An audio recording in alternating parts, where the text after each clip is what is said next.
პირველ რიგში მოგესალმებით. მადლობა რომ შემგვიერთდით დღევანდელ მასტერკლასზე, დღევანდელ ვებინარზე. პრინციპში დღეს უნდა ვისაუბრო კიბერუსაფრთხოების საუკეთესო პრაქტიკებზე, გაგიზიაროთ ჩემი გამოცდილება და ინდუსტრიის ზოგადი რჩევები, ხო, რას წარმოადგენს საკუთრების პრაქტიკები კიბერუსაფრთხოებაში. ვებინარის მსვლელობისას აუცილებლად კითხვა თუ გექნებათ, ან ხელი რო აიწიოთ, ან ჩატში რომ მოიწეროთ, ვეცდები რომ ეგრევე გიპასუხოთ კითხვაზე, ან სიტყვაზე ბოლოში ჩავიკითხავ. ნახავთ თქვენს, ასე ვთქვათ, თქვენს გამოგზავნილ შეკითხვებს და აუმწორავად გიპასუხებთ შეძლების და გვარად. და ასევე კურსს რაც შეეხება, შეხვედრის ბოლოს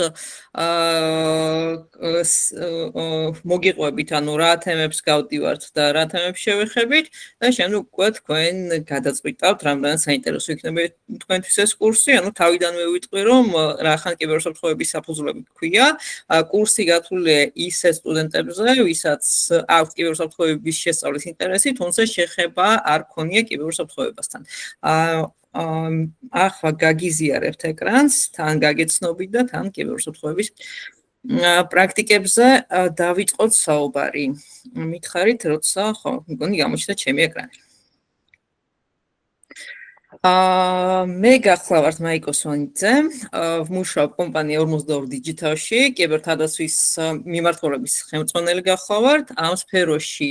IT სფეროში უკვე 10 წელია მოღვაწეობ, სხვადასხვა პოზიციებზე მიმუშავია, მათ შორის გაყიდვებიდან და ლიცენზირებიდან დავიწყე, თუმცა ტექნიკურმა მხარემ უფრო დამაინტერესა და უფრო ინჟინრის მიმართულებით განვითარდი და ტექნოლოგიური და კერძოდ კიბერუსაფრთხოების მიმართულებით გავაგრძელე ჩემი პროფესია და ჩემი კარიერა. Smart Academy-შიც უკვე მე-3 წელია ვასწავლი და პრინციპში როგორც მაგում თქვა, საკმაოდ ისე თქვა, ინტერაქციული კურსი გვაქვს, საკმაოდ მაღალი ჩართულობით სტუდენტების მხრიდან და ეს მასტერკლასის და Smart Academy-ის ღია ლექციების ფორმატში უკვე მეოთხე თუ მეხუთე ღია ლექცია და ღია ლექციაზე ვცდილობ განსხვავებული რჩევა მივცე ჩემს მომავალ სტუდენტებს ან უბრალოდ დამსწრეებს და განსხვავებული თემა ავირჩიო იმისთვის რომ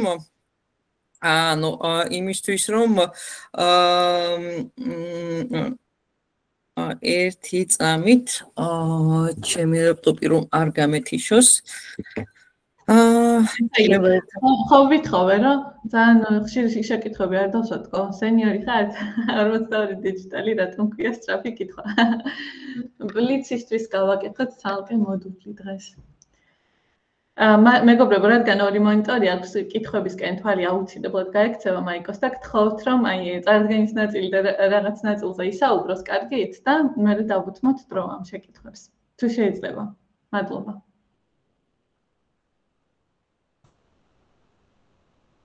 ჩემ მხრიდან ცოტა პატარა ტექნიკური ხარვეზი იყო, ლეპტოპი შევერტე. კარგად და ახლა გადავიდეთ უშუალოდ ჩვენი ვებინარის თემაზე და კითხვებსაც ბოლოსკენ ვუპასუხებ. კარგით.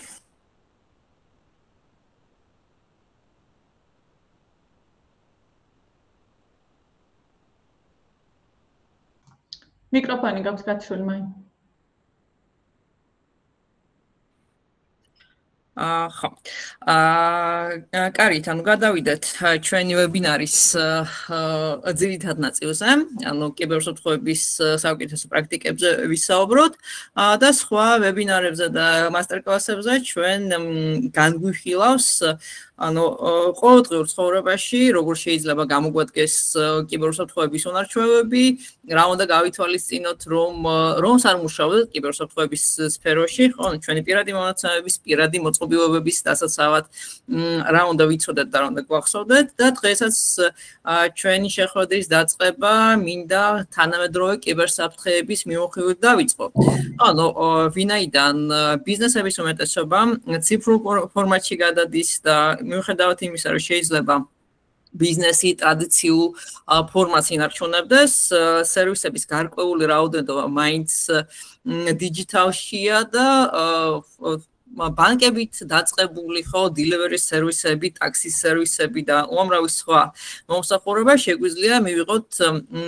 ციფრულ ფორმატში. აქედან გამომდინარე,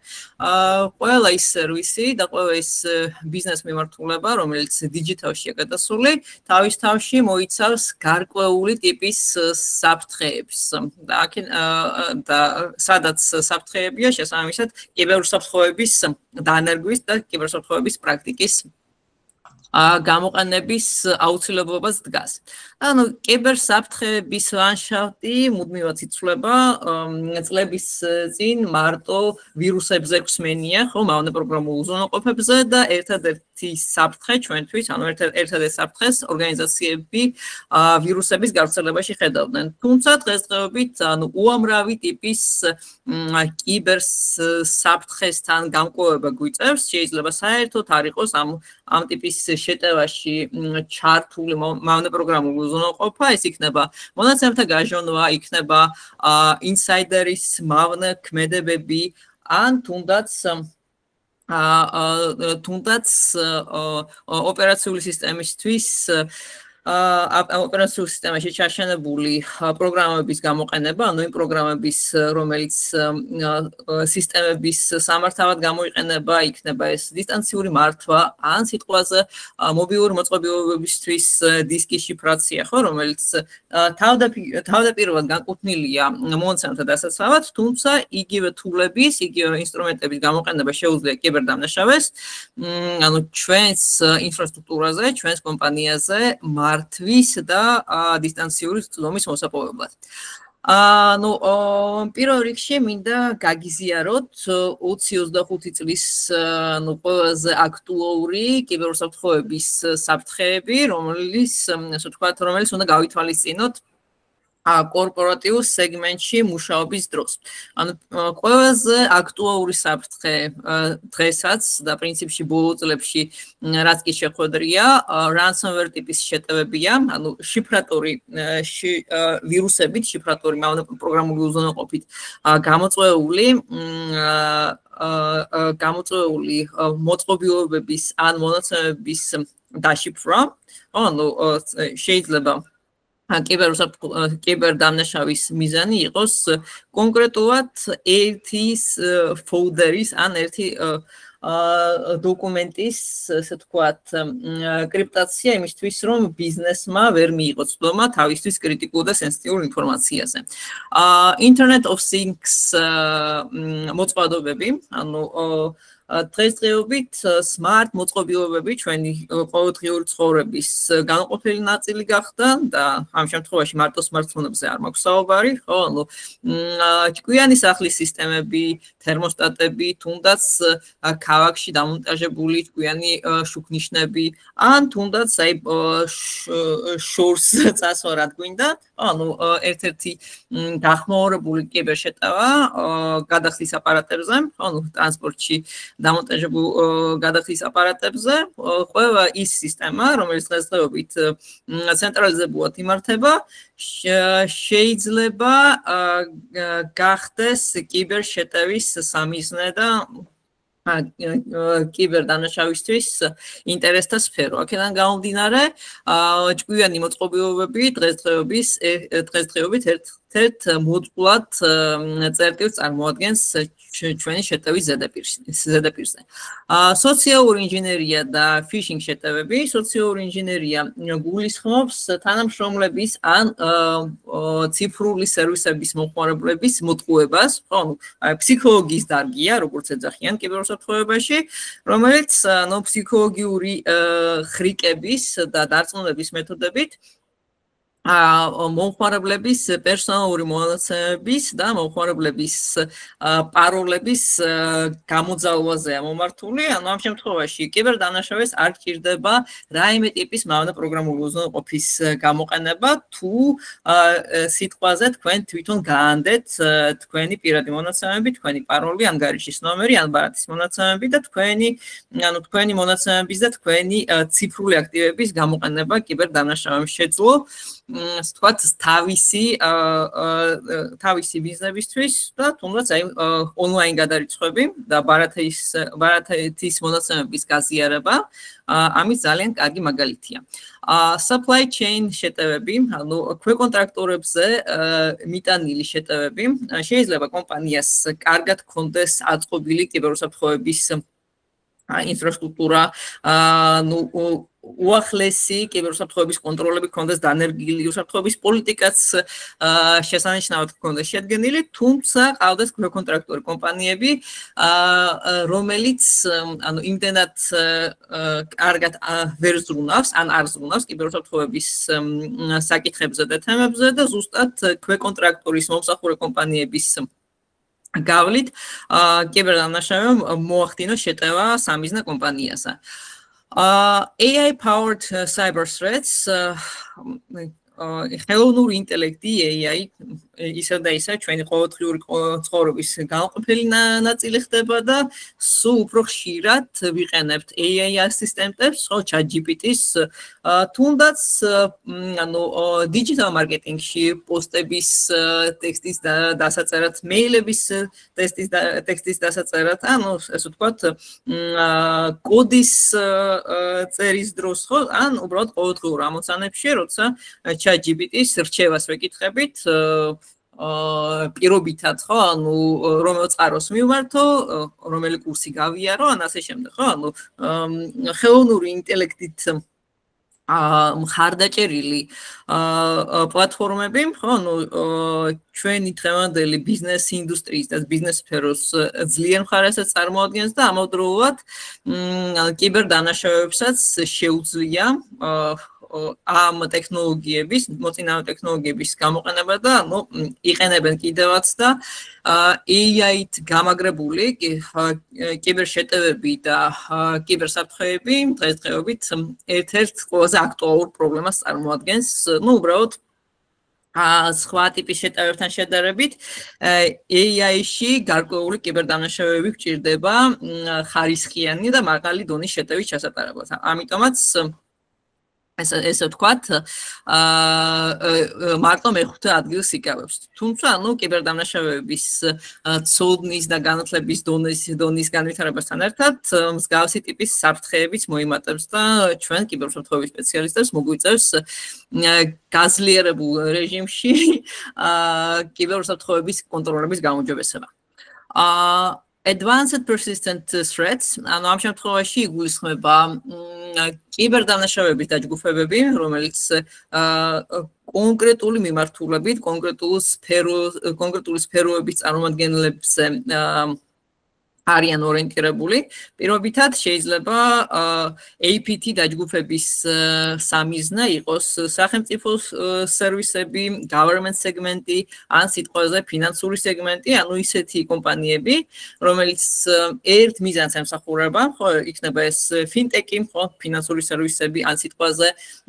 government სერვისები, ან მწარმოებელი კომპანიები, ხო, ენერგეტიკის სფეროში მოღვაწე კომპანიები, რომელსაც ან დიდი რესურსი აქვს, ფულადი რესურსი აქვს, ან სიტყვაზე,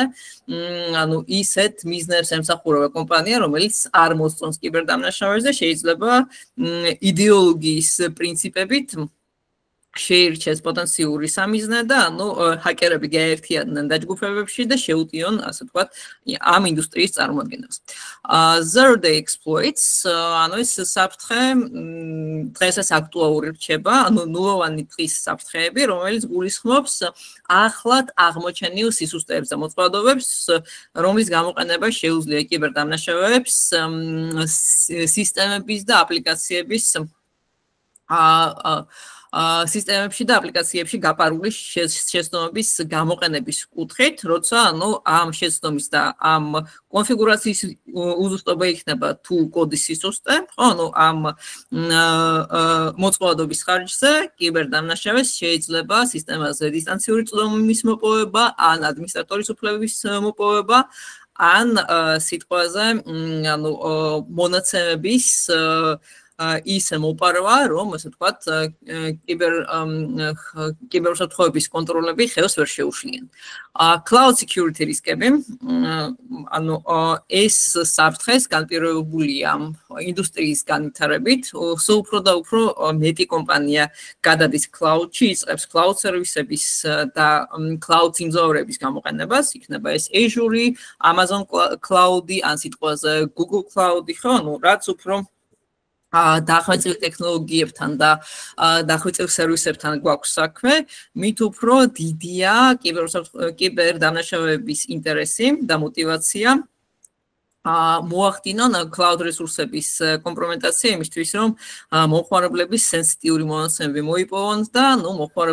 თუნდაც პირობითად შიფრატორის ტიპის შეტევა განახორციელონ, ან უბრალოდ მომხმარებლების სენსიტიური და კონფიდენციალური ინფორმაცია მოიპოვონ. მობილურ მოწყობილობებზე გავრცელებული მონოპროგრამული უზრუნველყოფები, smartphone-ები ვახსენე, როგორც ასე ვთქვათ, ჭკვიანი მოწყობილობების ერთ-ერთი მაგალითი და ერთ-ერთი კატეგორია, თუმცა ანუ სხვა smart მოწყობილობებისგან განსხვავებით, mobile device-ებს, მობილურ მოწყობილობებს, smartphone-ებს ვიყენებთ ბიზნეს საქმიანობაში, საკმაოდ ფართოდ ვიყენებთ ბიზნეს საქმიანობაში, როცა გვჭირდება მეილის შემოწმება ან მნიშვნელოვანი დოკუმენტის გახსნა, ჩასწორება, გადაგზავნა და ასე შემდეგ და აქედან გამომდინარე, ისევე როგორც პერსონალური კომპიუტერები და სერვერები კიბერდანაშაულების სამიზნეს წარმოადგენს, ასევე მობილური მოწყობილობა, რომლის დაცვას ნაკლები რესურსი და ნაკლები ყურადღება ეთმობა, თავისუფლად შეიძლება გახდეს კიბერდანაშაულის სამიზნე და პლუს ამას, მომხმარებლის აკაუნტზე წვდომის მოპოვება უფრო მარტივია მობილურ მოწყობილობაზე შეტევის განხორციელება. Insider threats, შიდა კორპორატიული საფრთხეები, გულისხმობს იმას, რომ მიუხედავად ყველა უსაფრთხოების ზომისა, ან უსაფრთხოების კონტროლის, რომელსაც დავნერგავთ ჩვენ კომპანიაში, გამოვრიცხავთ იმის საშიშროებას და იმის ალბათობას, რომ შეიძლება ჩვენივე თანამშრომელი, განაწყენებული თანამშრომელი, ან უბრალოდ უყურადღებო თანამშრომელი, რომელიც არ იცავს კიბერჰიგიენის წესებს, გახდეს შეტევის ასე ვთქვათ, შეტევის ინიციატორი, ნებით თუ უნებლიეთ და შესაბამისად, კომპანიის შიგნიდან გამომდინარე და საფრთხეებით დღესდღეობით ერთ-ერთ სერიოზულ საფრთხეს წარმოადგენს კიბერუსაფრთხოების სფეროში. ასევე ხელოვნური ინტელექტის ბოროტად გამოყენება, ამ შემთხვევაში იგულისხმება, რომ ასე ვთქვათ, ერთი მაგალითი ვთქვით, რომ კიბერდანაშაულებსაც შეუძლიათ AI powered ინსტრუმენტების გამოყენება, შეტევების დაგეგმარების დროს, ან შეტევების განხორციელების დროს, თუმცა, ჩვენი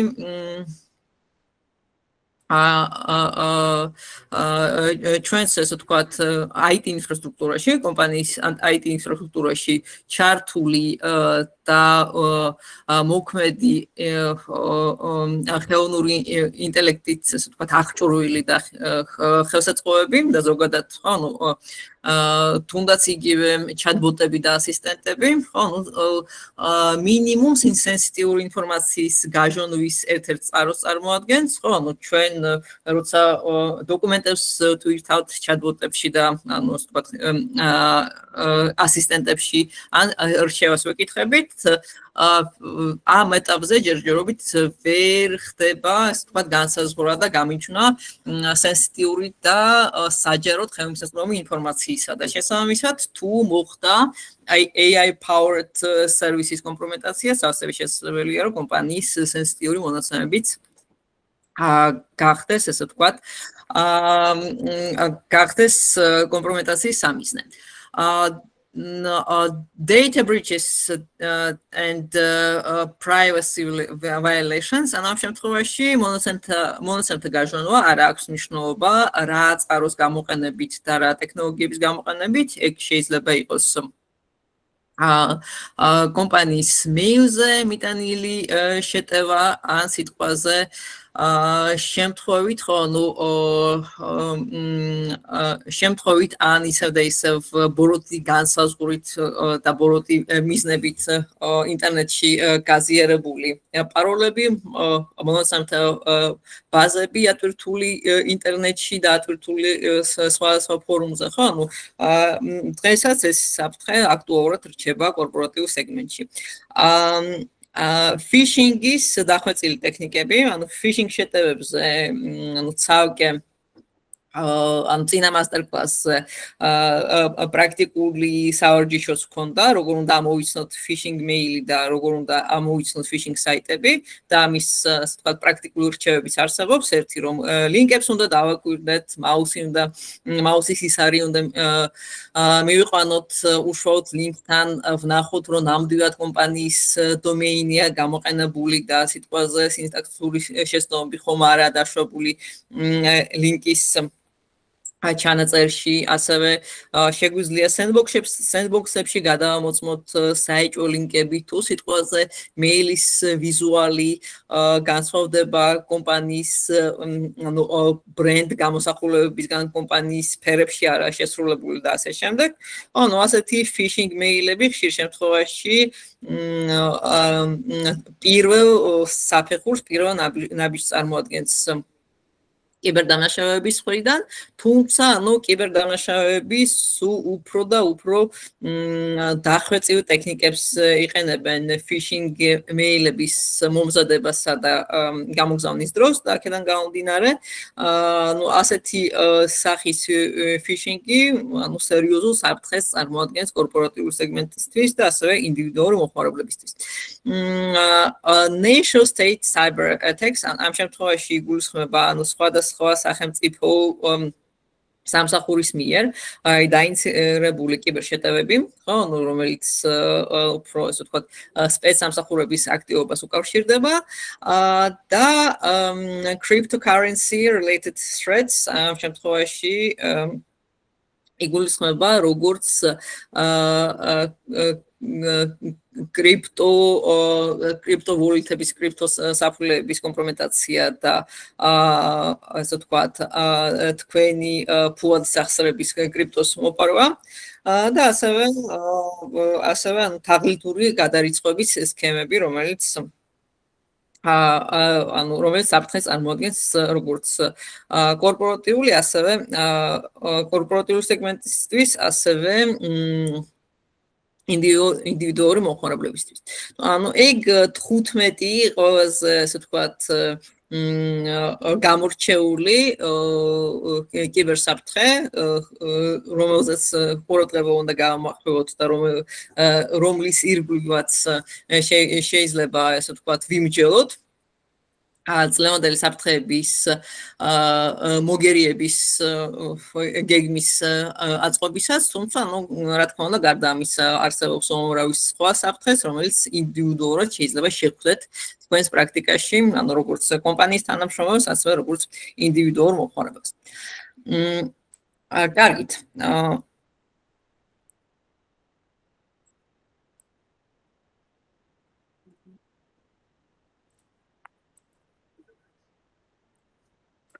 ძირითადი სტრატეგიები კიბერუსაფრთხოებაში, ანუ ისევ და ისევ,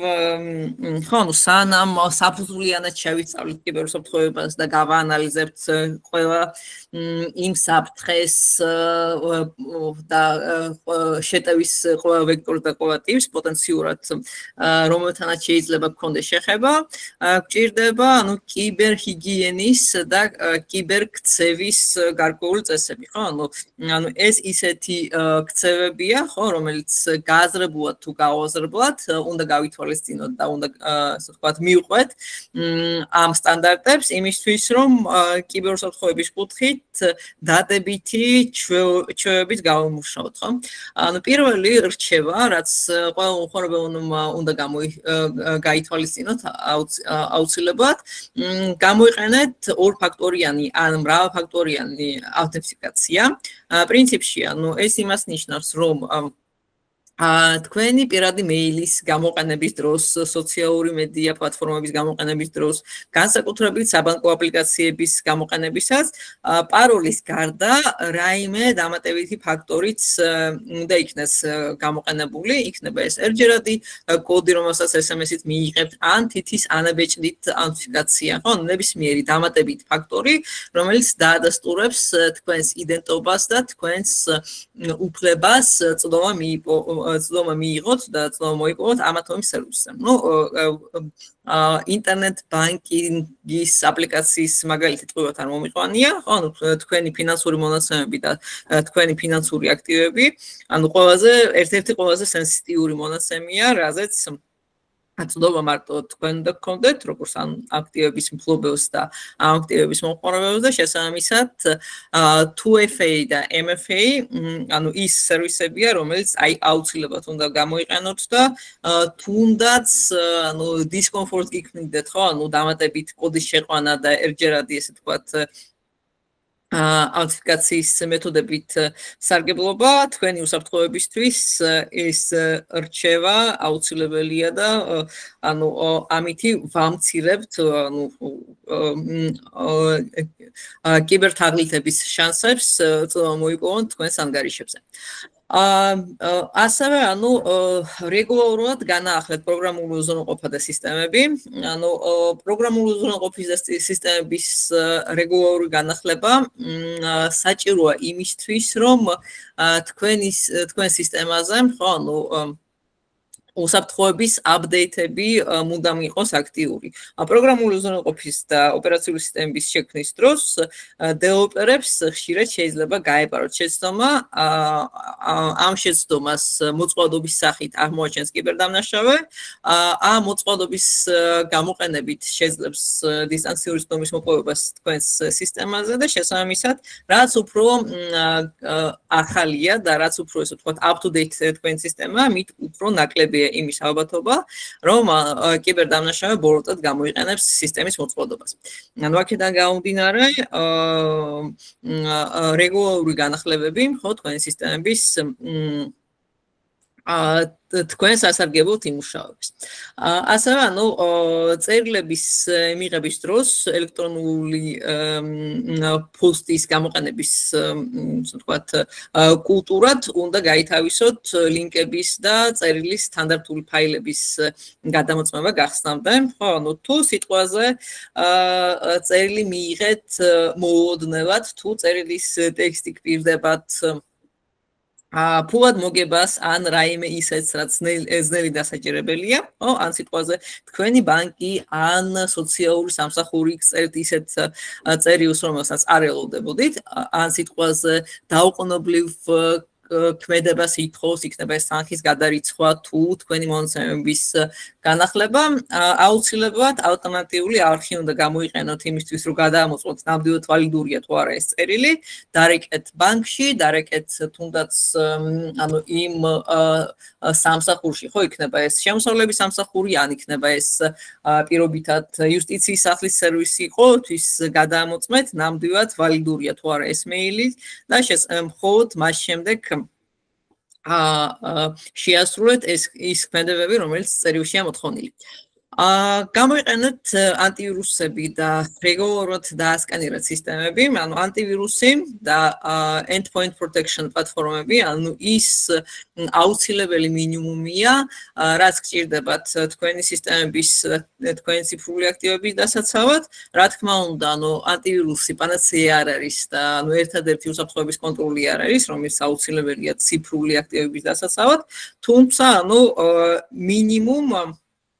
ანტივირუსის და endpoint protection პლატფორმის გამოყენებით შეამცირებთ იმ საფრთხეების რაოდენობას და იმ საფრთხეების ნაირსახეობას, რომელიც შეიძლება თქვენს მიმართ გამოიყენოს კიბერდანაშაულები. და ანუ ასევე ბოლოს თვალი ადევნეთ ინფორმაციას ახალი კიბერშეტევების შესახებ, ხო, ანუ სიტყვაზე თუ გავრცელდა ინფორმაცია, რომ კიბერთაღლითები WhatsApp-ში აგზავნიან ანუ მესიჯებს და სიტყვაზე, ანუ საქართველოს პოსტის სახელით იგზავნება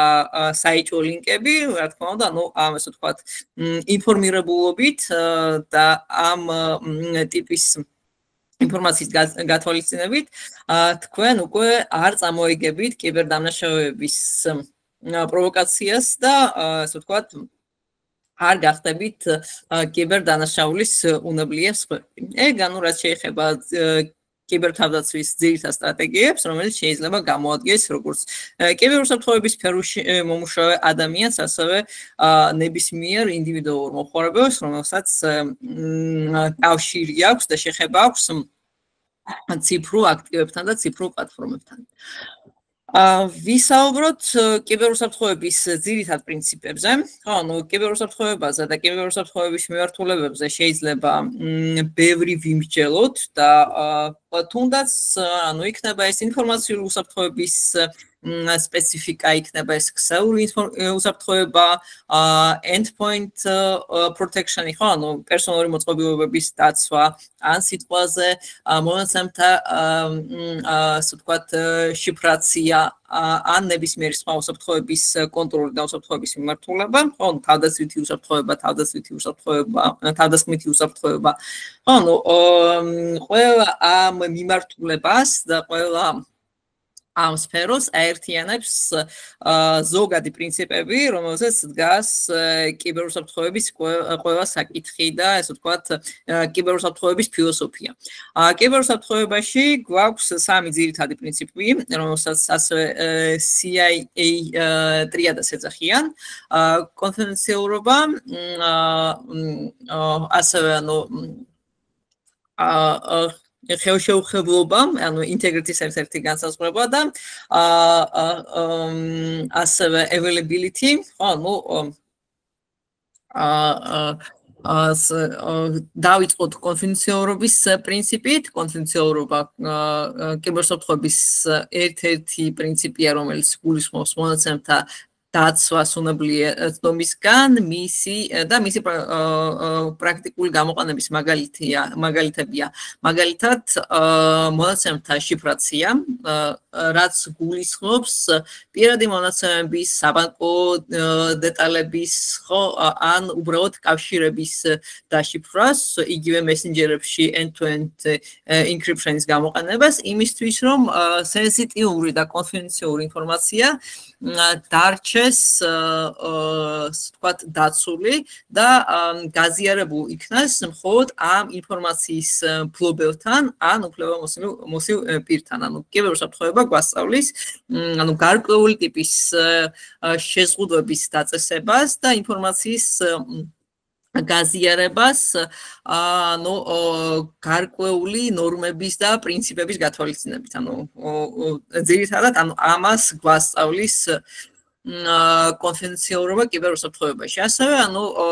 კიდევ ერთი მაგალითი MFA-ის ან მრავალფაქტორიანი აუთენტიფიკაციის გამოყენება,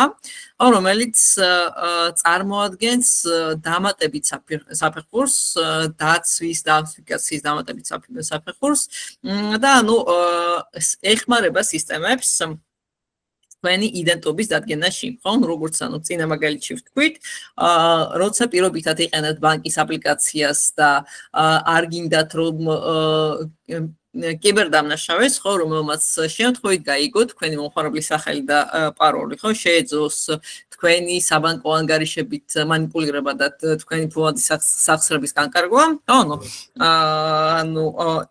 ეს სცენარი რო გამოვრიცხოთ, აუცილებელია დავიცვათ ჩვენი მონაცემების და ჩვენი ციფრული აქტივების კონფიდენციალურობა და ანუ ამის პრაქტიკაში ვთქვათ, ამის პრაქტიკაში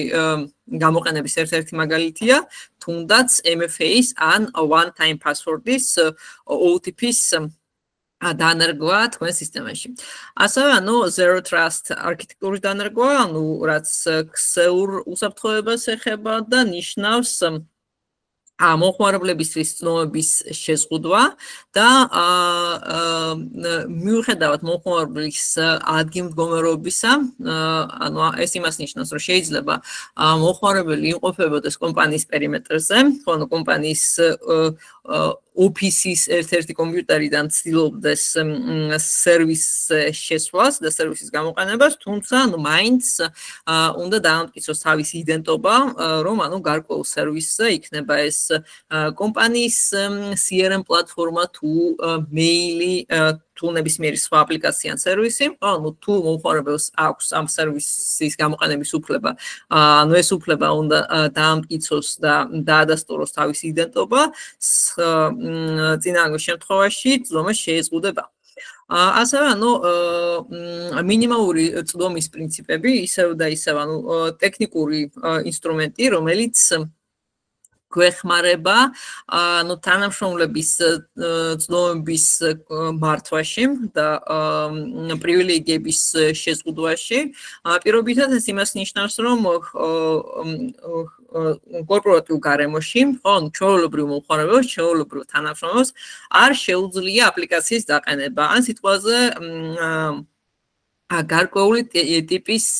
კონტენტის, გარკვეული ტიპის მონაცემების გადაგზავნა იქნება ეს მეილის არქით, ან სიტყვაზე cloud სასწაუებში ატვირთვა, ან სიტყვაზე flash drive-ზე გადაწერა, ესეთი ესე ვთქვათ პრივილეგიები ყველა მომხმარებელს შეიძლება არ გქონდეს და არც უნდა გქონდეს, პრივილეგიების მართვა ზუსტად გვეხმარება კონფიდენციალობის პრინციპის დაცვაში. და ასევე VPN-ის გამოყენება ამ შემთხვევაში კონფიდენციალობის პრინციპის დაცვაში გვეხმარება საჯარო Wi-Fi-ის ქსელების გამოყენების დროს დაშიფრული არხით მონაცემთა გადაცემა ან დაშიფრული არხით კავშირის დამყარება იმისთვის, რომ პოტენციურმა თავდასხმებმა ჰაკერმა ვერ შეძლოს მონაცემთა მოპარვა და ასე ვთქვათ თქვენი კავშირის კომპრომეტაცია. მეორე პრინციპი, SIA ტრიადის მთლიანობა ან ხეუხლებლობა, რომელიც გულისხმობს მონაცემთა სიზუსტეს, მონაცემთა სიზუსტის და სანდოობის დაცვას და პრაქტიკაში integrity-ის გამოყენებას ხედავთ მონაცემთა ჰეშირების ტექნოლოგიებში, პირობითად იმისთვის, რომ აპლიკაციებში და სისტემებში მოვახდინოთ შეუფერხებელი შესვლა და სისტემების წვდომა გქონდეს ასე ვთქვათ, სანდო პაროლების და ამიფიკაციის მეთოდების გამოყენებით აუცილებელია პაროლების ჰეშირებული ვერსიების შენახვა, ასევე მონაცემთა ჰეშირება გამოიყენება ფაილების, იქნება ეს მონაცემთა ბაზები თუ დოკუმენტაცია, ფაილების უცვლელობის გარანტიის მისაღებად, შეგვიძლია ასე ვთქვათ, შევადაროთ ორიგინალური ფაილის ხეში და ესე ვთქვათ, დავწყნოდოთ იმაში, რომ ფაილზე გარკვეული სახის მანიპულაციები არ შესრულებულა და ასე ვთქვათ, დადასტურებულ ფორმატში, ხოლო სანდო ფორმატში ფაილი შენახულია და ასე ვთქვათ, შეგვიძლია ფაილის სიზუსტეში დავწყნოდეთ. ასევე ციფრული ხელმოწერები წარმოადგენს მთლიანობის პრინციპის პრაქტიკაში გამოყენებას. ეს იმას ნიშნავს, რომ ციფრული დოკუმენტაციის დასამოწმებლად ჩვენ შეგვიძლია ესე ვთქვათ digital signatures ტექნოლოგიის გამოყენება, ან ციფრული სერტიფიკატების გამოყენება იმისთვის, რომ ანუ დავამოწმოთ ციფრული ხელშეკრულებები, ან თუნდაც პროგრამული კოდის მთლიანობა და ხელუხლებობა, ანუ ისევ და ისევ, რომ აპლიკაციების ან მონაცემთა ბაზების არასასურველი ცვლილება არ მოხდეს და ანუ კიბერდამნაშავემ არ შეგვიყვანოს შეცდომაში. ასევე ანუ მონაცემთა ჟურნალები, ან იგივე აუდიტ ლოგები, ხოლო მოხმარებლის აქტივობაზე სისტემაზე შენახული ჩანაწერი, რომლის ხელუხლებობა და მთლიანობა კრიტიკულად მნიშვნელოვანია კიბერუსაფრთხოების ინციდენტის გამოძიების დროს. ასევე ანუ სარეზერვო ასლების შექმნა და სარეზერვო ასლების სიზუსტის კონტროლი, ანუ ისევ და ისევ თუ სისტემის ან კონკრეტული მონაცემთა ბაზის სარეზერვო ასლს ვქმნით, კრიტიკულად მნიშვნელოვანია, რომ აღდგენის დროს ეს ასლი არ დაზიანდეს და ესე ვთქვათ შენახვის დროსაც არ მოხდეს სარეზერვო ასლებზე გარკვეული ცვლილებების და ვარიაციების ოპერაციები. ანუ აქედან გამომდინარე, ხელუხლებობის პრინციპი გვეხმარება მონაცემთა სიზუსტის დაცვაში და ესე ვთქვათ ასევე ანუ გვეხმარება ეს პროგრამული უზრუნველყოფის უცვლელ ფორმატში დარჩენის ესე ვთქვათ და მწარმოებლის მიერ დამოწმებული ვერსიის გამოყენებაში რომ დავრწმუნდეთ. და ანუ ასევე file integrity monitoring-ი და blockchain-ი, file integrity monitoring-ის შემთხვევაში, ხო, ჩვენ გვჭირდება სისტემების და კრიტიკულად მნიშვნელოვანი ფაილების უცვლელობაზე და მთლიანობაზე გქონდეს გარკვეული გარანტია და ამისთვის გამოყენებს ამ ტექნოლოგიებს და ანუ blockchain-ი თავისთავად, ხო, ანუ blockchain ტექნოლოგიის გამოყენების შემთხვევაში პირველ რიგში ფინანსურ ტრანზაქციებზე გვჭირდება ანუ ვთქვათ ხელუხლებობის და მთლიანობის პრინციპის დაცვის გარანტია. და მესამე პრინციპი, რომლის გათვალისწინებითაც მუშაობს ყველა კიბერუსაფრთხოების კონტროლი და რასაც ემსახურება კიბერუსაფრთხოება ძირითადად, ხელმისაწვდომობა, ანუ იმასთან ერთად, რომ სისტემები უნდა იყოს დაცული, სისტემებზე წვდომა უნდა იყოს შეზღუდული, ანუ ავტორიზებული მომხმარებლებისთვის სისტემებზე წვდომა და მონაცემთა გამოყენება უნდა იყოს შეუფერხებელი და დროული, ხო? ანუ პრაქტიკული მაგალითი რომ მოვიყვანოთ, თუ თქვენ ხართ კომპანიის თანამშრომელი და თქვენი ანუ ბიზნეს ამოცანების შესასრულებლად ან სამსახურეობრივი მოვალეობის შესასრულებლად გჭირდება ანუ ნახევარსაათიანი ავტორიზაციის და ნოტიფიკაციის პროცესი, შესაბამისად ამით ბიზნესის წარმადობა და თქვენი ესე ვთქვათ პროდუქტულობა პირდაპირ პროპორციულად დაეცემა, ხო? და შესაბამისად ან უსაფრთხოების ნორმები და უსაფრთხოების კონტროლები ისე უნდა იყოს ინტეგრირებული ყოველდღიურ ბიზნეს პროცესებში, რომ წარმადობაზე არ აისახოს და ბოლო მოხმარებლის კომფორტზე დიდად არ აისახოს. და პრინციპში ანუ კიბერუსაფრთხოების სპეციალისტები და კიბერუსაფრთხოების კონტროლების შექმნელები მუდამ ცდილობენ ანუ user experience-ის გათვალისწინებას იმისთვის, რომ ასე ვთქვათ, ბოლო მოხმარებლისთვის კიბერუსაფრთხოების ნორმების დაცვა და კიბერუსაფრთხოების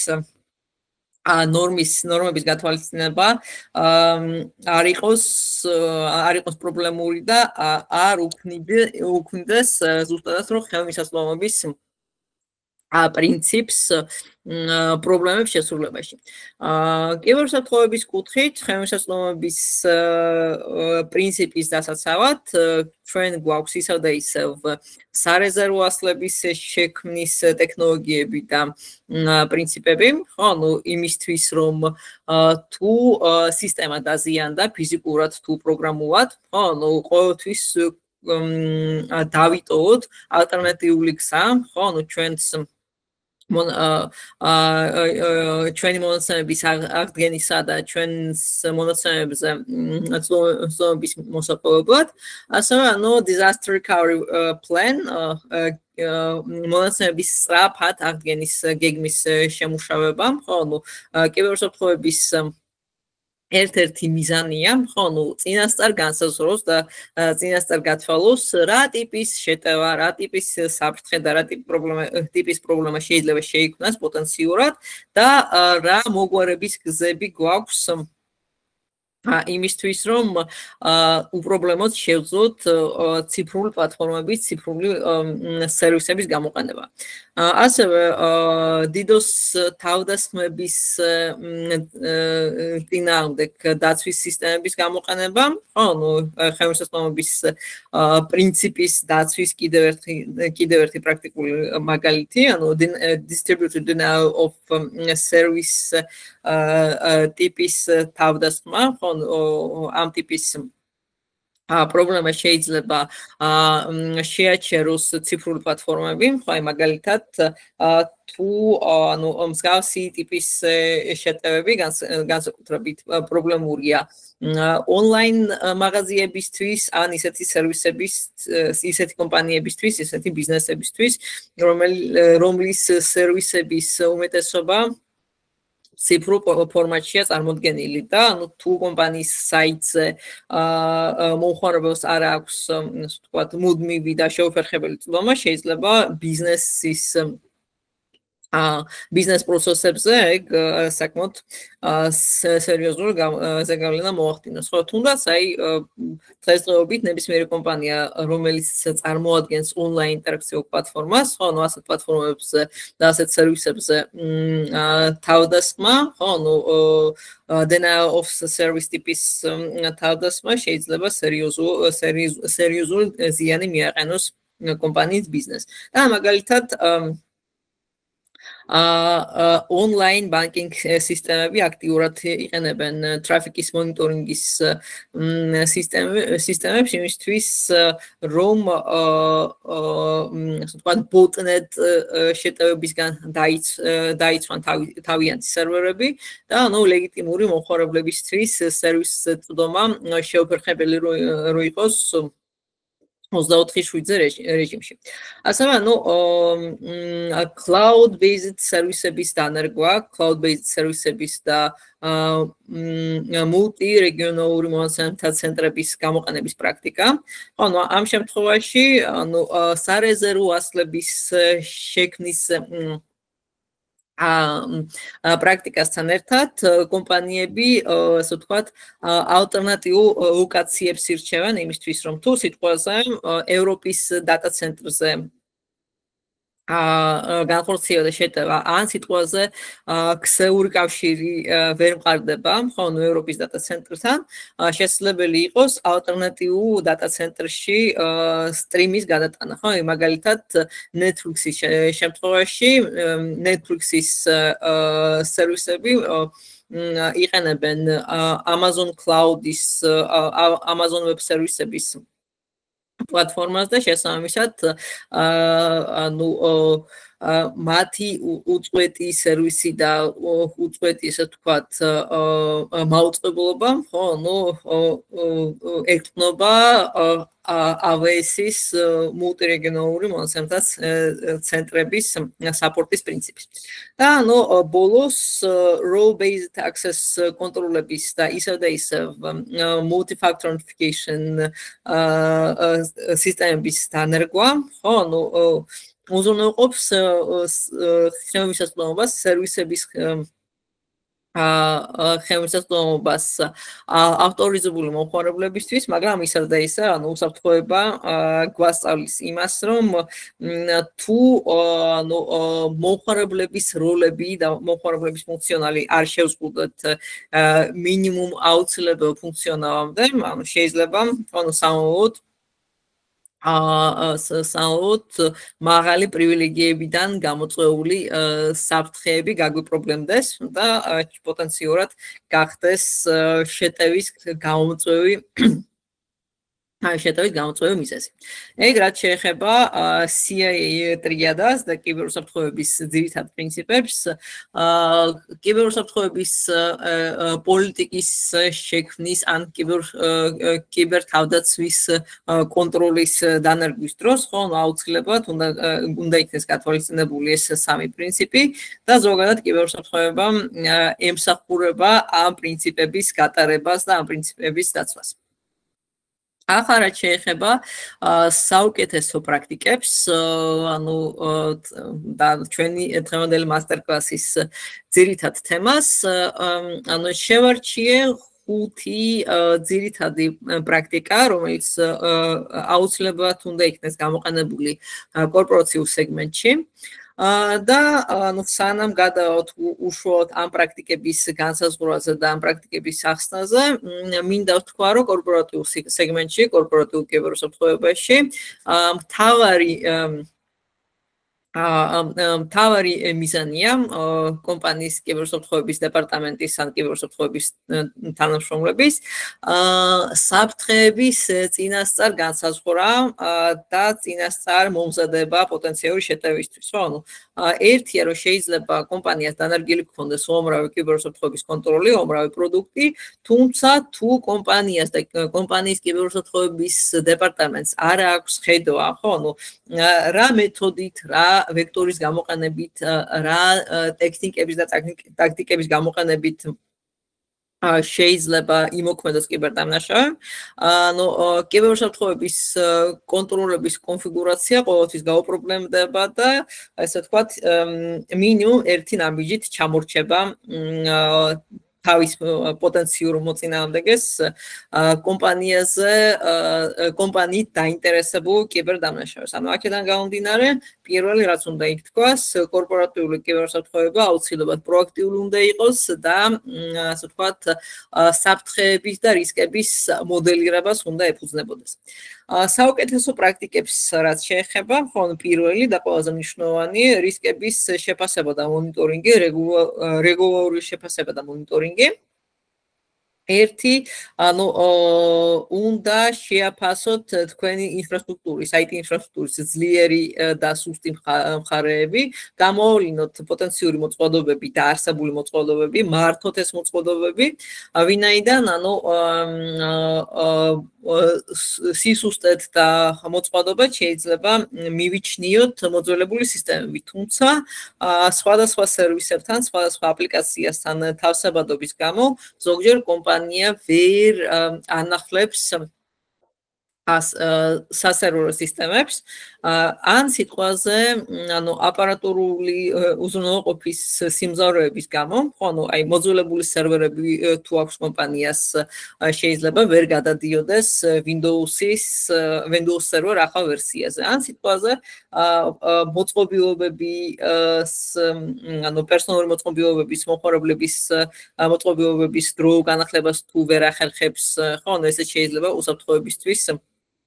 კონკრეტული გამოწვევა იყოს. თუმცა, ანუ აი ისევ თავსებადობის პრობლემასთან მივდივართ, ხო, თუ ბიზნეს პროცესები მოითხოვს კონკრეტული აპლიკაციის გამოყენებას, ხო, რომელიც პირობითად ჯერჯერობით გამართულად დახარვეზების გარეშე ვერ მუშაობს Windows 11-ზე, კომპანია ვერ დააპგრეიდება Windows 11-ზე. და ანუ აქედან გამომდინარე, ანუ პოტენციური რისკების შეფასება, ანალიზი და ესე ვთქვათ, ალტერნატიული მოგვარების გზების მოძიება, ანუ ერთ-ერთ საუკეთესო პრაქტიკას წარმოადგენს კიბერუსაფრთხოებაში. შეუძლებელია ყველა საფრთხის და ყველა რისკის ერთიანად და ესე ვთქვათ, ერთიანად მოგერიება და აღმოფხვრა, თუმცა, ანუ თუ ვთქვათ, ინფორმირებულები ვართ რისკის შესახებ და თუ გვაქვს კონკრეტული გეგმა, როგორ უნდა ვიმოქმედოთ, ანუ ამ რისკის ამ რისკის ეფექტის, ამ რისკის შედეგების გასანეიტრალებად ჩავთვალოთ, რომ ჩვენი კიბერუსაფრთხოების სტრატეგია ეფექტურად მუშაობს. ასევე მუდმივი მონიტორინგი და მუდმივი მონიტორინგში იგულისხმება შესაბამისი სისტემების დანერგვა. ერთ-ერთ სისტემას წარმოადგენს უსაფრთხოების ინციდენტებისა და მოვლენების მართვის სისტემის დანერგვას, CM-ის დანერგვას და რეალურ დროში ქსელის აქტივობის და ასე ვთქვათ, როგორც ქსეული, ასევე მომხმარებლების მოწყობილობებზე მომხდარი ანომალიების შეფასება და დროული რეაგირება ამ ანომალიებზე და ამ ინციდენტებზე. მეორე, რაც ასე ვთქვათ, რაც შეიძლება მოვმოქმედოთ, ხო, მონაცემთა სარეზერვო ასლების რეგულარული შექმნა. ანუ სარეზერვო ასლების შექმნა, ანუ არა მარტო კიბერუსაფრთხოებისთვის, არამედ ზოგადად IT, ასე ვთქვათ, IT-ის სფეროსთვის ერთ-ერთი კრიტიკული საკითხია, ხო, იმისთვის, რომ თქვენი ინფრასტრუქტურა მუდმივად მუშა მდგომარეობაში იყოს, თუ სიტყვაზე ფიზიკურად აზიანდა ერთ-ერთი მოწყობილობა, ან ვირტუალიზაციის გამოყენების შემთხვევაში, ხო, თუ ასე ვთქვათ, მოხდა ვირტუალიზაციის სისტემის კონფიგურაციის ცვლილება და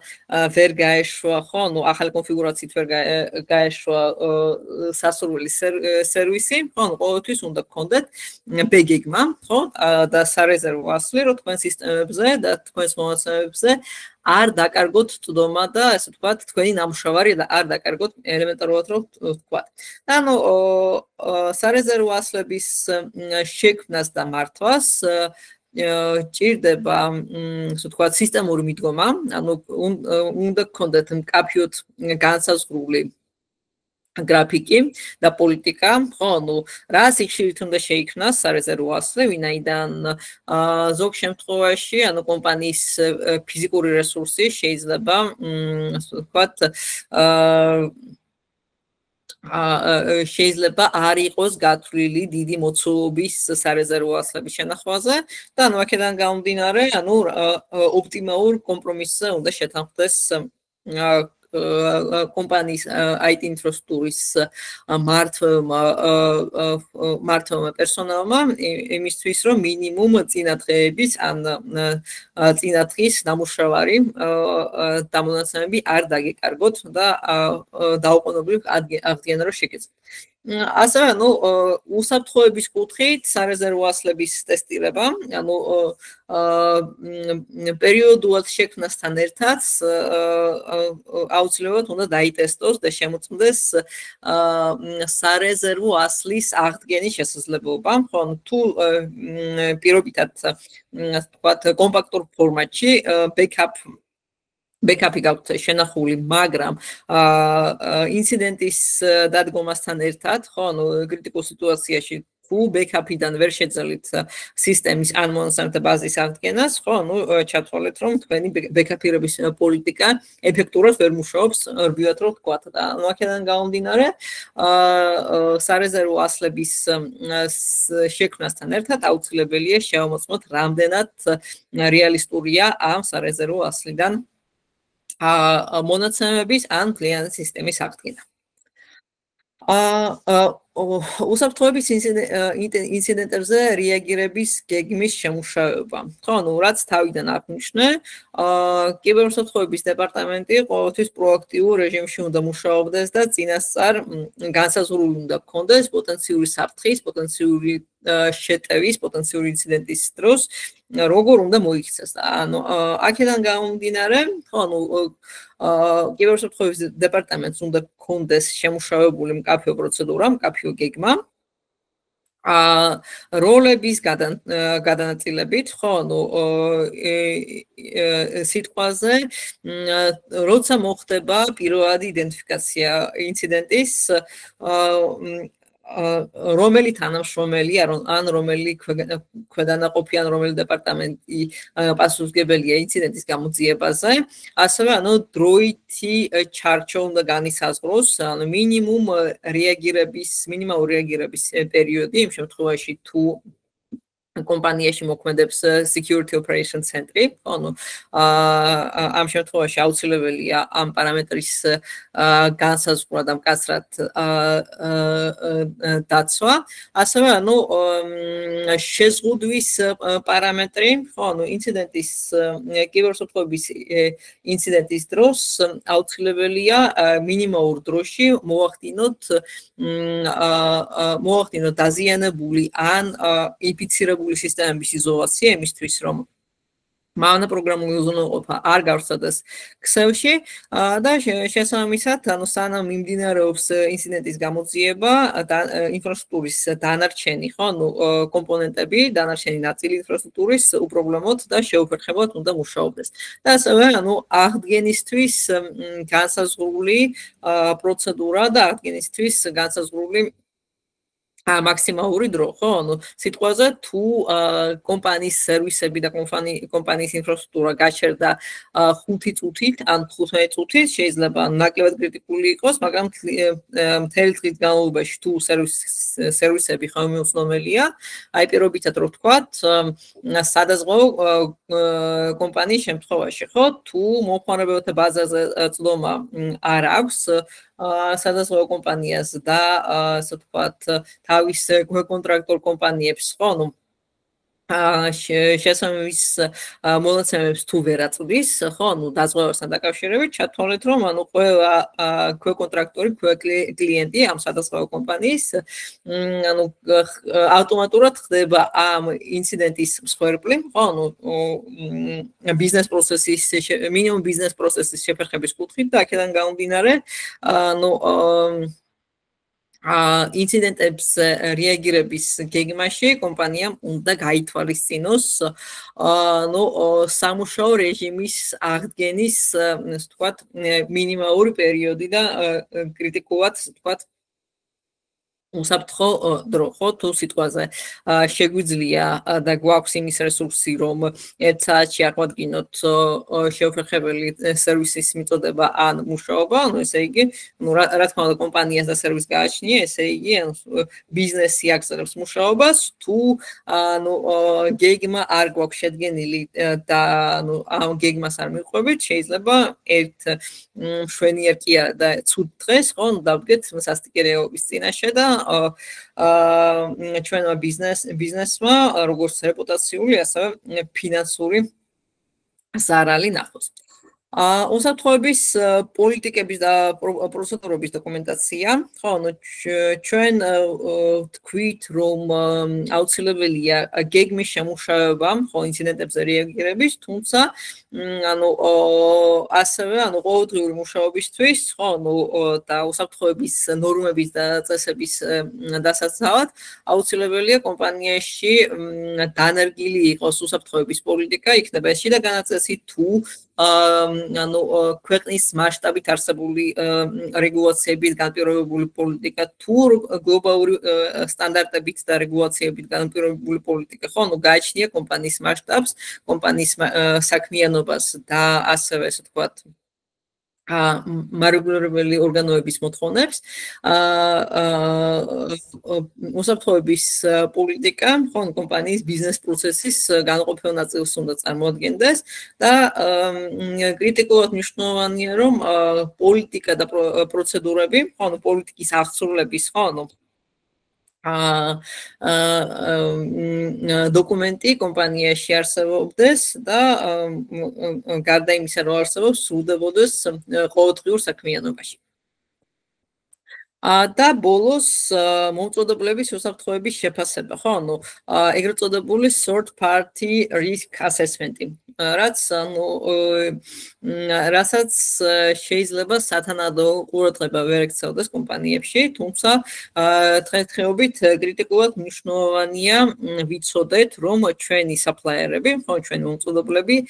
კიბერუსაფრთხოების კუთხით ჩვენთვის დამატებით საფრთხეს, დამატებით რისკს არ წარმოადგენენ. და ანუ სლაიდზე მაქვს გამოტანილი third party, ну მესამე მხარის მომწოდებლების მაგალითები, მაგალითად კომპანიაში შეიძლება იყენებდეთ CRM პლატფორმას, client resource management პლატფორმას და ამ პლატფორმის ასე ვთქვათ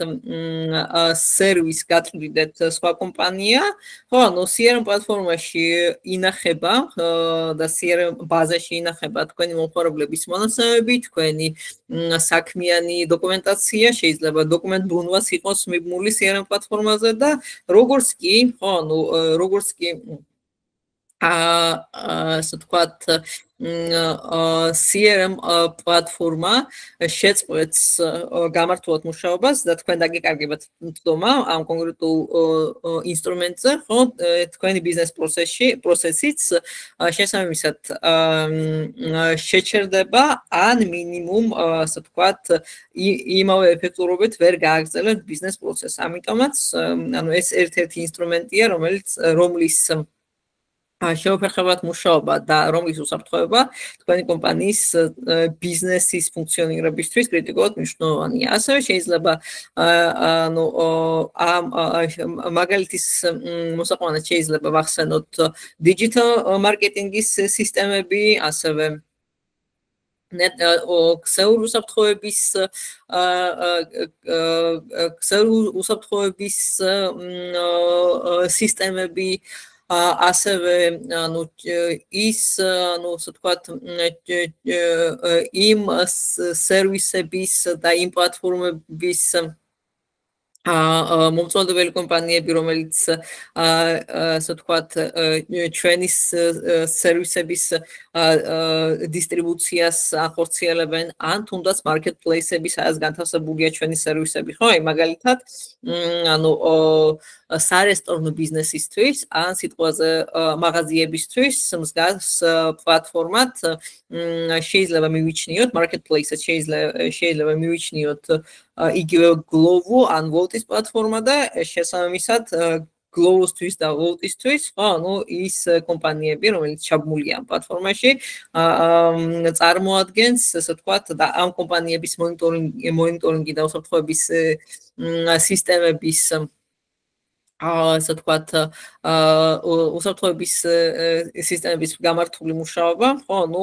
ბიზნესის უწყვეტობის ერთ-ერთი კრიტიკული პარამეტრია. და ანუ აქედან გამომდინარე, ანუ მომხმარებლების აუდიტი აუცილებელია მომწოდებლების უსაფრთხოების შეფასების პროცესში, ხო, ანუ თუ თქვენ თანამშრომლობით რომელიმე კომპანიას აუცილებლად უნდა შეაფასოთ პოტენციური რისკები, რომელიც გამომდინარეობს ამ თანამშრომლობიდან და ანუ პრაქტიკული გამოყენების კუთხით, ხო, ანუ კომპანიამ შეიძლება გაიაროს და კომპანიამ შეიძლება შეუკვეთოს გარე აუდიტი და აუდიტის დასკვნა თქვენთვის, ანუ საკმაოდ წონადი საბუთი იქნება. ну თქვენი supplier-ის, თქვენი მომწოდებლის უსაფრთხოების მდგომარეობის დასადგენად და ასევე ხელშეკრულებაში აუცილებლად უნდა ჩართოთ უსაფრთხოების მოთხოვნებთან დაკავშირებით პუნქტები, ხო, ну თუ სიტყვაზე კომპანიის სერვისზე დამოკიდებულია თქვენი ბიზნესის უწყვეტობა, აუცილებელია SLA-ის პარამეტრის გაწერა და პლუს ამას ანუ ის მონაცემები, რომელსაც უზიარებთ თქვენს ქვეკონტრაქტორ კომპანიას, ანუ ამ მონაცემების დაცულობაზე და ამ მონაცემების ასე ვთქვათ, უსაფრთხოებაზეც უნდა მიიღოთ გარკვეული გარანტიები იმისთვის, რომ ასე ვთქვათ, მონაცემთა გაჟონვა არ მოხდეს თქვენი ქვეკონტრაქტორების მხრიდან. ეგ რაც შეეხება კორპორატიული უსაფრთხოების საუკეთესო პრაქტიკებს, მადლობა ყურადღებისთვის და ახლა გადავიდეთ თქვენს კითხვებზე. ანუ ჯერ ასე ვთქვათ, პრეზენტაციიდან და მასტერკლასიდან გამომდინარე ვუპასუხებ თქვენს კითხვებს და მერე ბოლოს კურსის პატარა პრეზენტაციას გავაკეთებ და ვისაუბრებ ანუ იმ თემებზე, რომელსაც შევისწავლით და რომელსაც გავივლით კურსის ფარგლებში. მადლობა მაიკო. ესე იგი კითხვებს გადახედე რაც დაწერილია და ალბათ მიკროფონსაც ჩართავენ და დაგვაშავენ, ხელი შეგიძლიათ აიწიოთ. კი ბატონო, ანუ კითხვებს რაც შეეხება, ხო, ანუ სენიორი, ანუ გონია სენიორობაზე კითხვას ვუპასუხე, ანუ მიმართულების ხელმძღვანელი გახავართ. 42 Digital რატომ ქვია, ანუ ამაზე ინფორმაცია შეგიძლიათ კომპანიის საიტზე მოიძიოთ. კარგით. ხო, ანუ რისკების შესამცირებლად საჭიროა სეგმენტაცია. გიორგი, გეთანხმები? ანუ ქსეული სეგმენტაცია, ანუ ერთ-ერთი მეთოდია და ერთ-ერთი ინსტრუმენტია, რომელთაც შეგვიძლია რისკები შევამციროთ, თუმცა სეგმენტაციასთან ერთად ანუ role based access-იც განიხილება, ხო, ანუ ქმედით და ეფექტურ ინსტრუმენტად და შესაბამისად zero trust არქიტექტურის საწყობაც, ხო, და არქიტექტურის აგებაც რისკების მართვის და რისკების შემცირების ერთ-ერთი ერთ-ერთი მიდგომა და ერთ-ერთი ინსტრუმენტი. ხო, მთლიანობა და ხელმისაწვდომობა ეგ ანუ CA3-დასთან დაკავშირებით ალბათ ვიდეო ჩანაწერთან ერთად პრეზენტაციის ნახვა შეგვეძლება. პრინციპში მაკო თუ ჩვეულებრივად ეს გამოშვება ჩანაწერს რომ ჩავთავაზ პრეზენტაციაც ჩანაწერში ვიღაც რეალურად. კი ბატონო, ხო, პრეზენტაცია გამოჩნდა ჩანაწერში. ახლა ან მიკროფონის ჩართვით, ან ჩატში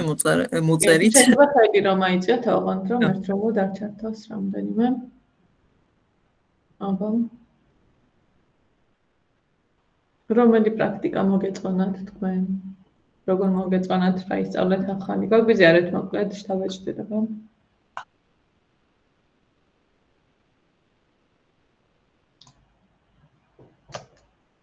გისმენთ მარტო. გამარჯობა მოგესალმებით. ეხლა პირდაპირ ვიტყვი რომ საერთოდ დანროლ საერთოდ შეხება არ მქონია ესე ვთქვათ პროგრამირებასთან და ასე შემდეგ, უბრალოდ აი დამაინტერესა ეხლა რაც თქვენ ყველაფერი ჩამოთვალეთ, მოპევით, საინტერესო იყო, მაგრამ ჩემთვის საერთოდ უცხო იყო, იმ ხრივ რომ საერთოდ შეხება არ მქონია. ხო და იმიტომ რომ ამჟამად ეხლა მე ისა რა ქვია ვცდილობ, იმიტომ რომ შეიძლება საზღვარგარეთ გადავიდე საცხოვრებლად და ვცდილობ ჩემი პროფესიის შეცვლას, იმიტომ რომ ჩემ პროფესიას რომელსაც მე ფაქტობრივად 12 წელი სამედიცინო იმას ესე ვთქვათ დაუთმე, ანუ იქ ახალი გადამზადების დრო არ მაქვს 12 წლის გავდივარ. ხო და მაგიტომაც დავინტერესდი ესე რომ ვთქვა და ჯერჯერობით საერთოდ პროგრამირების მიმართულებები მაინტერესებდა და რამდენად ესე ვთქვათ ამ კიბერუსაფრთხოება შეიძლება სხვა პროგრამირების მიმართულებით ესე რომ ვთქვათ უფრო პრაქტიკული, უფრო მოქნილი იყოს და რა პლუსები აქვს ესე რომ ვთქვათ ამ მიმართულებას რომ დავინტერესდე ან რამე სხვა მიმართულებას თუ რამე ისეთი არსებობს და მესმის რომ ესე ვთქვათ 2-3 თვე საბავშვო ბაღი არის და არაფერს ესე დიდ საშევისწავლი, მაგრამ ზოგადად რომ დაუთმო მაგალითად 3-4-5 წელი თუ რამდენიც იქნება, ხო, ფაქტობრივად რამდენად განვითარებადი მიმართულება არის და არის თუ არა ესეთი მომენტი, რომ აი მაგალითად განვითარდე რაღაცა დონემდე და მერე შევჩერდე. თუ სულ განვითარებადი პროცესი არის, აი მაგას ვკითხულობ. ხო, მოდით ასე ვიტყვი. ანუ კიბერუსაფრთხოებაში, დავიწყებ იმით, რომ კიბერუსაფრთხოებაში სხვადასხვა მიმართულებები არის, მაგალითად ინფორმაციული უსაფრთხოება, რომელიც შეისწავლის რეგულაციებს და პირობითად რო ვთქვათ, მარტივად რო ვთქვათ, რომელი ინფორმაცია, რომელი მონაცემი შეიძლება ჩაითვალოს კონფიდენციალურად და სხვადასხვა საერთაშორისო თუ ლოკალური რეგულაციის თანახმად, ასე ვთქვათ, როგორ შეგვიძლია მონაცემების კლასიფიცირება და იდენტიფიცირება. ანუ ამ შემთხვევაში, ტექნიკური ბექგრაუნდი არ გჭირდებათ, უფრო ასე ვთქვათ, რეგულაციების და კანონის ცოდნა, ხო, ანუ იგივე ISO 27001, ხო, რას მოიაზრებს, რა სისტემები უნდა გქონდეს კომპანიას იმისთვის, რომ ამ რეგულაციასთან ასე ვთქვათ,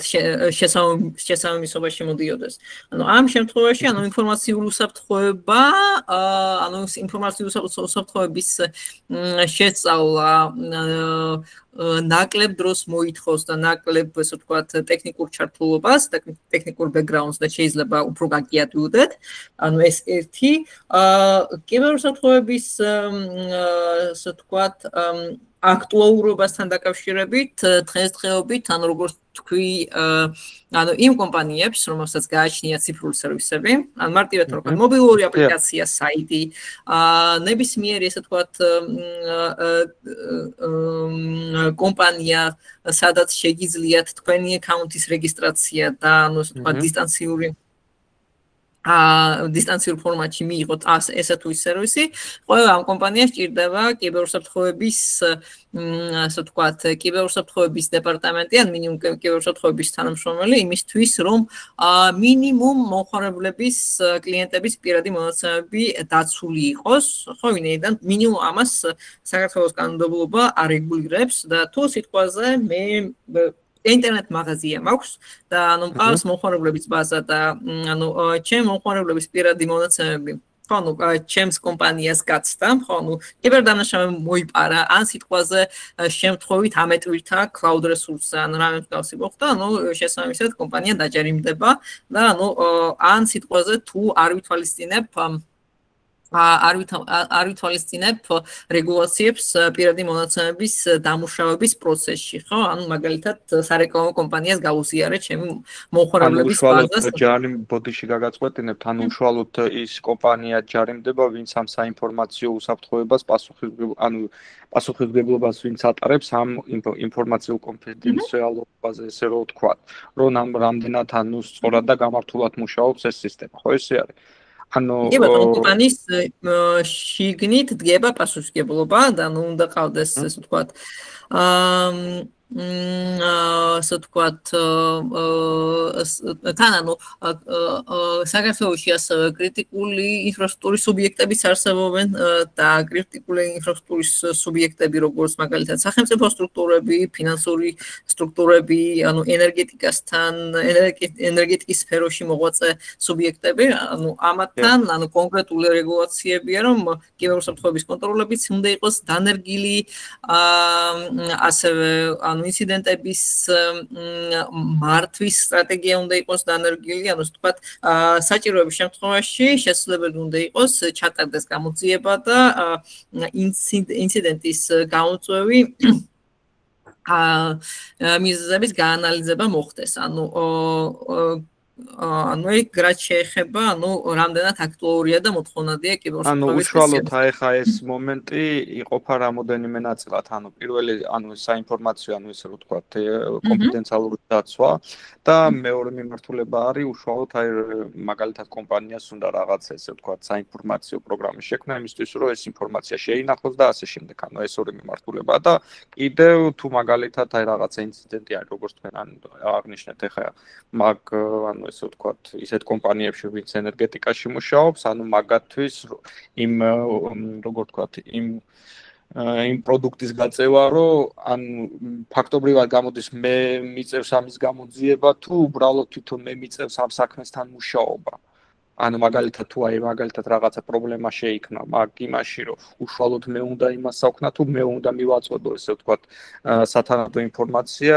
ესე ვთქვათ საგამოძიებო თუ წებას თუ რომელიღაცას რომ მე იმან დაიწყოს გამოძიება ანუ უბრალოდ რომ მიმართულებებით დაახლოებით გავყო რომ უბრალოდ აი სურათი მქონდეს რაღაც ელემენტარული ხა მესმის რომ სულ სხვა ენაზე ვსაუბრობ არა მაინც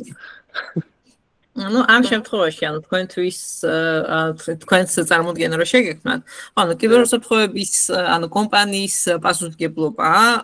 დაიცვას კიბერუსაფრთხოების პრინციპები ანუ ერთი რომ ყველაფერი გააკეთოს იმისთვის რომ ანუ კომპანიაზე ვერ განხორციელდეს კიბერშეტევა ანუ ეს იქნება ქსელური უსაფრთხოების კონტროლების დანერგვა იქნება ანუ ოპერაციული სისტემების დაცვა და ასე შემდეგ ხო შემდეგ ანუ თუ მაინც მოხდა ინციდენტი და ანუ მოახერხა დამნაშავე შეტევის განხორციელებას ამ შემთხვევაში ანუ კომპანიას უნდა ჰქონდეს შესაბამისი ინსტრუმენტები რომელიც აღრიცხავს და რომელიც ასე ვთქვათ ინახავს ინფორმაციას ინციდენტის შესახებ და მერე უკვე ანუ მარეგულირებელ ორგანოს უნდა წარუდგინოს ხო ეს სამხილები იმ შემთხვევაში თუ ანუ გამოძიება ჩატარდება ასევე ანუ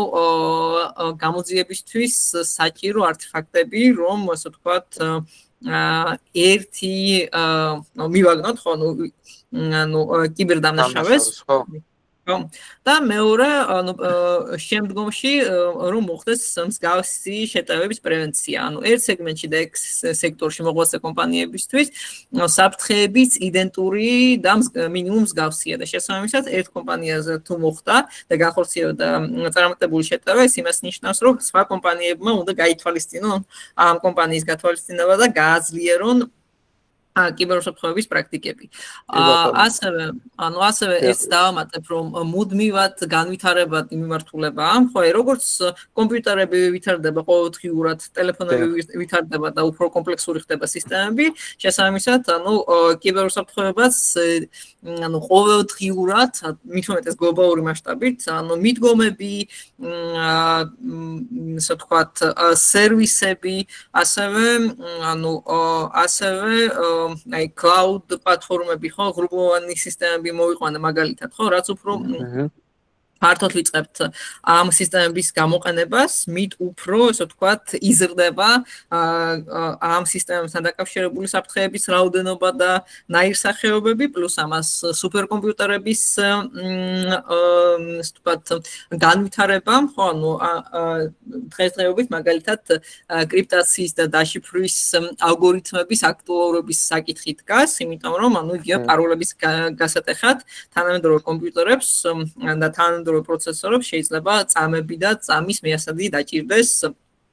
რაც ანუ რაღაც კიბერუსაფრთხოებაში სხვა მიდგომების და სხვა სისტემების დანერგვას ითხოვს. ასე რომ ანუ ესე რომ ერთხელ ისწავლოთ კიბერუსაფრთხოება, ხო, ანუ და მე ცხოვრების ბოლომდე ხო, ანუ ამ ცოდნის ამ ბაგაჟით იმუშაოთ, ეგრე არ გამოვა ნამდვილად, მუდმივად უნდა განვითარდეთ, მუდმივად უნდა, ასე ვთქვათ, შეისწავლოთ ახალი ტექნოლოგიები და ახალი ტენდენციები, თუმცა ანუ და რა თქმა უნდა სამ თვეში სრულყოფილად ვერ დაიუფლებით კიბერუსაფრთხოების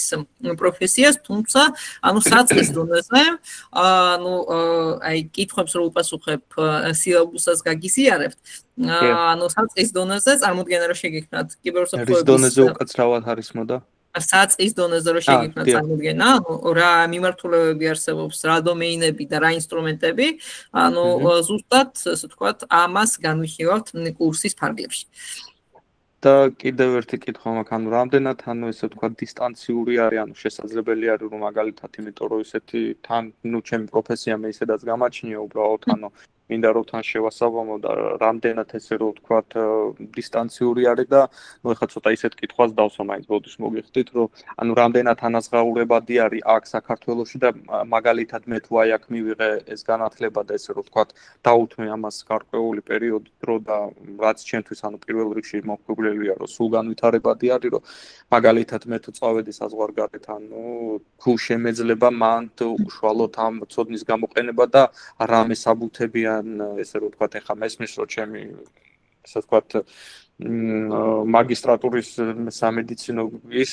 საერთოდ არ ჭრით პროგრამის სფეროში და მაგიტომაც მაინტერესებს ანუ თუ აქ შევისწავლე მაგალითად მე თუ შემეძლება რომ გამოვიყენო ეს საზღვარგარეთ ამჟამად ისე ვთქვა ამ შემთხვევაში ანუ არსებობს ანუ საერთაშორისო სერტიფიკატები და სერტიფიკაციო პროგრამები რომელიც როგორც საქართველოში ასევე მსოფლიოს მასშტაბით ვალიდურია და შეგიძლიათ ნებისმიერ ქვეყანაში და ნებისმიერ ასე ვთქვათ კომპანიაში წარადგინოთ ეს სერტიფიკატები ეგ ერთი დისტანციურად დასაქმებას რაც შეეხება ანუ LinkedIn-ს რო გადახედოთ ძალიან ბევრი ვაკანსია ჰიბრიდულ ფორმატში და დისტანციურ ფორმატში და შესაბამისად ანუ რაც შეეხება ციფრულ ტექნოლოგიებს და თუნდაც კიბერუსაფრთხოების სფეროს არანაირ პრობლემას არ წარმოადგენს დისტანციური მუშაობა და ესე ვთქვათ ანუ ადგილზე ფიზიკური თქვენი ჩართულობა ნაკლებად არის აუცილებელი და ანაზღაურებას რაც შეეხება კვალიფიკაციის პროპორციულია ანუ ჯუნიორის ეტაპზე რა თქმა უნდა შეიძლება მაღალი ანაზღაურება არ ქონდეთ მაგრამ ანუ ისევ და ისევ გააჩნია რა მიმართულებით წახვალთ. აი მაგალითად ანალიტიკოსების კუთხით, ხო, ну საფრთხის და კოდის ანალიზი რაც არის და შეტევების ანუ ეგრეთ წოდებული threat intelligence პლატფორმებთან მუშაობას რაც შეეხება, ანუ საკმაოდ კომპლექსურია, საკმაოდ ასე ვთქვათ, დიდ ძალისხმევას და ბევრ სწავლას მოითხოვს, თუმცა იგივე Google-ის, Microsoft-ის მასშტაბითაც ხშირად ხდება ანუ ამ ტიპის ვაკანსიები LinkedIn-ზე და ასე ვთქვათ თუ დაიუფლეთ ამ მიმართულებას და ამ ასე ვთქვათ ამ კუთხით თუ განვითარდით შეიძლება ну გლობალურ კომპანიაში დასაქმდეთ ანალიტიკოსის პოზიციაზე. კარგი, ძალიან დიდი მადლობა ამ უწურავი პასუხისთვის.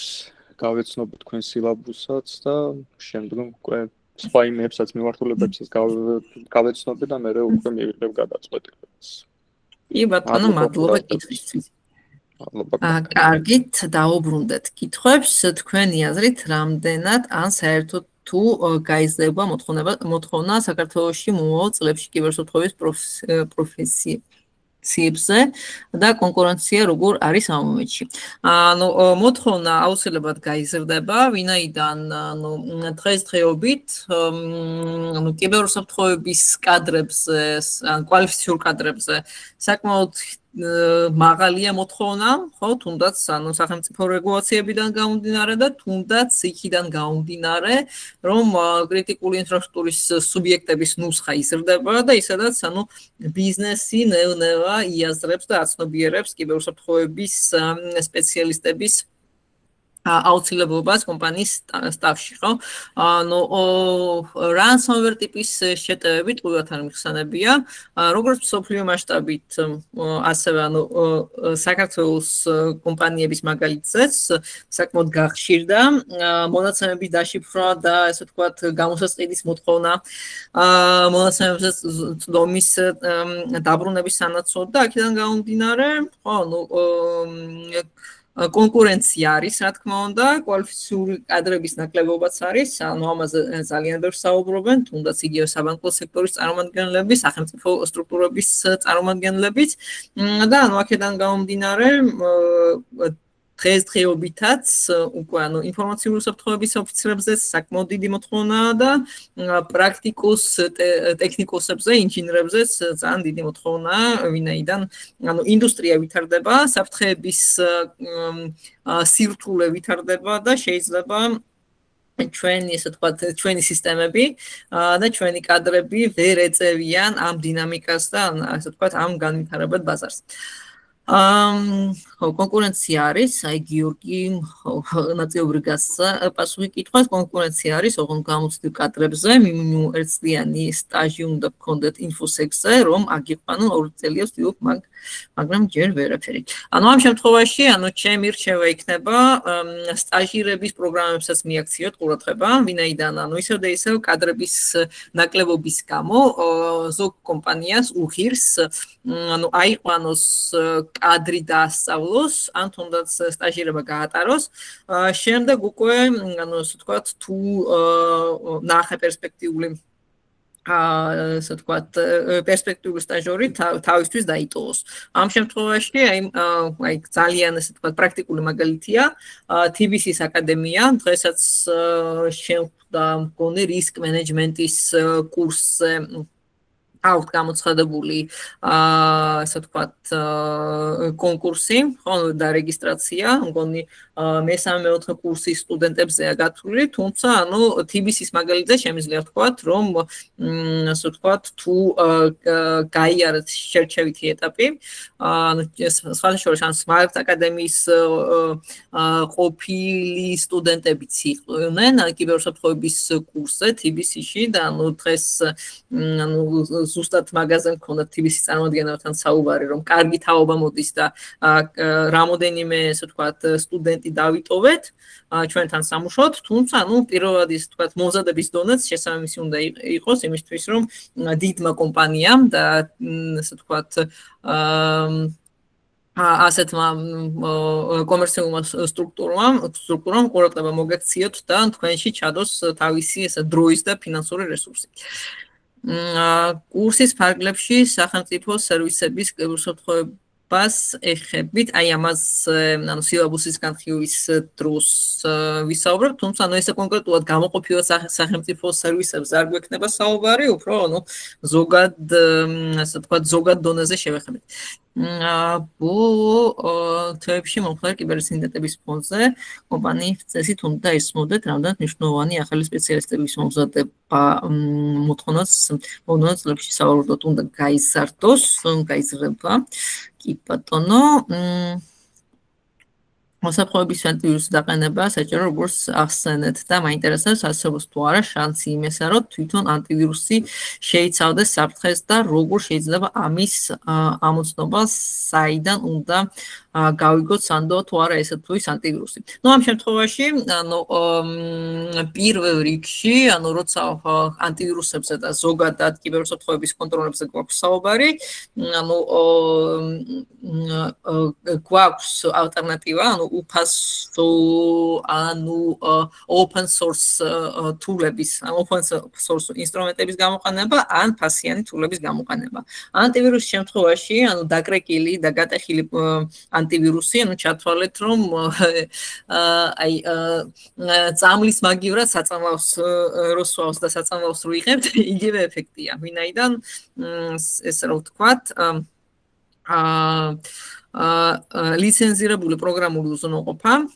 გვაძლევს იმის გარანტიას, რომ, ასე ვთქვათ, მწარმოებელი, ამ პროგრამის შემქმნელი, პასუხისმგებელია იმაზე, რომ ეს ანტივირუსი თუ ნებისმიერ სხვა აპლიკაცია თავის თავში არ შეიცავს საფრთხეს. თუ დაკრეკილ პროგრამულ უზრუნველყოფას და გატეხილ პროგრამულ უზრუნველყოფას იყენებთ ამ შემთხვევაში, ამის საფრთხე რა თქმა უნდა არის. ასევე არსებობს შეტევების გარკვეული მიმართულება და გარკვეული ტიპი, რომელიც ახდენს პრივილეგიების ესკალაციას და კიბერდანაშაულს შეუძლია მართოს თქვენს სისტემაში არსებული აპლიკაციები, ხო? იქნება ეს ანტივირუსის და კიბერუსაფრთხოების კონტროლების შემთხვევაში უფრო გათიშვაზე და გვერდის ავალზე მუშაობენ კიბერდანაშაულები, ამას defense evasion ტაქტიკა ქვია და შესაბამისად უფრო ლიცენზირებული კიბერუსაფრთხოების კონტროლის შემთხვევაში უფრო გათიშვას ცდილობენ კიბერდანაშაულები, თუ და ასე ვთქვათ, სანდოობას რაც შეეხება და საფრთხეს შეიცავს თუ არა, აუცილებლად ლიცენზირებული პროგრამული უზრუნველყოფა და ლიცენზირებული ანტივირუსი უნდა გამოიყენოთ, ეს ერთგვარი გარანტია იმისა, რომ ასე ვთქვათ, თქვენი ანტივირუსი აქეთ არ შემოგიდოთ. იმ ადამიანებს, რომელსაც კოდის წერა უყვართ, ყველაზე მეტად კიბერუსაფრთხოების რომელი განხრა შეესაბამება. ანუ ამ შემთხვევაში, უსაფრთხო კოდის წერაც, ასე ვთქვათ, და კოდის ანალიტიკაც და კოდის ტესტირება, ესე ვთქვათ, უსაფრთხოების ხარვეზებზე და ბაგების, და მოწყობილობების პოვნაზე, ხო, თუ ესე ვთქვათ, გამოცდილი დეველოპერი და მაღალი დონის დეველოპერი ხართ, ხო, ეს მიმართულებები შეიძლება თქვენთვის საინტერესო იყოს, ხო, კოდის უსაფრთხოების ანალიზი და ზოგადად, უსაფრთხო კოდის პრაქტიკების დანერგვაც, ესეც საკმაოდ საინტერესო მიმართულება შეიძლება იყოს თქვენთვის. ანტივირუსი პირველ რიგში ანთვარო არ უნდა იყოს ჩინური, ერთხელ ქართულ კომპანიას მოვიდა, არა დავასახელებ, ჩინური ფაერვოლი დააყენეს და მთელი დატა ცენტრის მონაცემები დაეშიფრავთ სარეზერვო ასლებიანად. უნდა იყოს ისეთი კომპანიის, როგორც მაგალითად Microsoft ან რომელიმე ცნობილი და სანდო, ხო? ამ შემთხვევაში ხო, Microsoft-ის სანდოობაზე აქ კითხვა დაისვა და ამ შემთხვევაში, Microsoft-ის პერიოდულად ჩდება ხოლმე ინფორმაცია სიტყვაზე, რომ Google, Microsoft, Facebook და სხვადასხვა, ასე ვთქვათ, ინდუსტრიის გიგანტი, მოხმარებლების მონაცემებს იყენებს თუნდაც, მარკეტინგული თვალსაზრისით, ხო, ტარგეტირებული რეკლამების შესაქმნელად, ასევე არის და გაჟონვის ინციდენტები, თუმცა არც ერთი კომპანია არაა დაზღვეული კიბერუსაფრთხოების ინციდენტისგან და შესაბამისად Microsoft-ის, Google-ის და Facebook-ის ოპერატესობა იმაშია, რომ ამ ინციდენტების დროული მოგვარება შეუძლიათ და დროული რეაგირება. კარგი.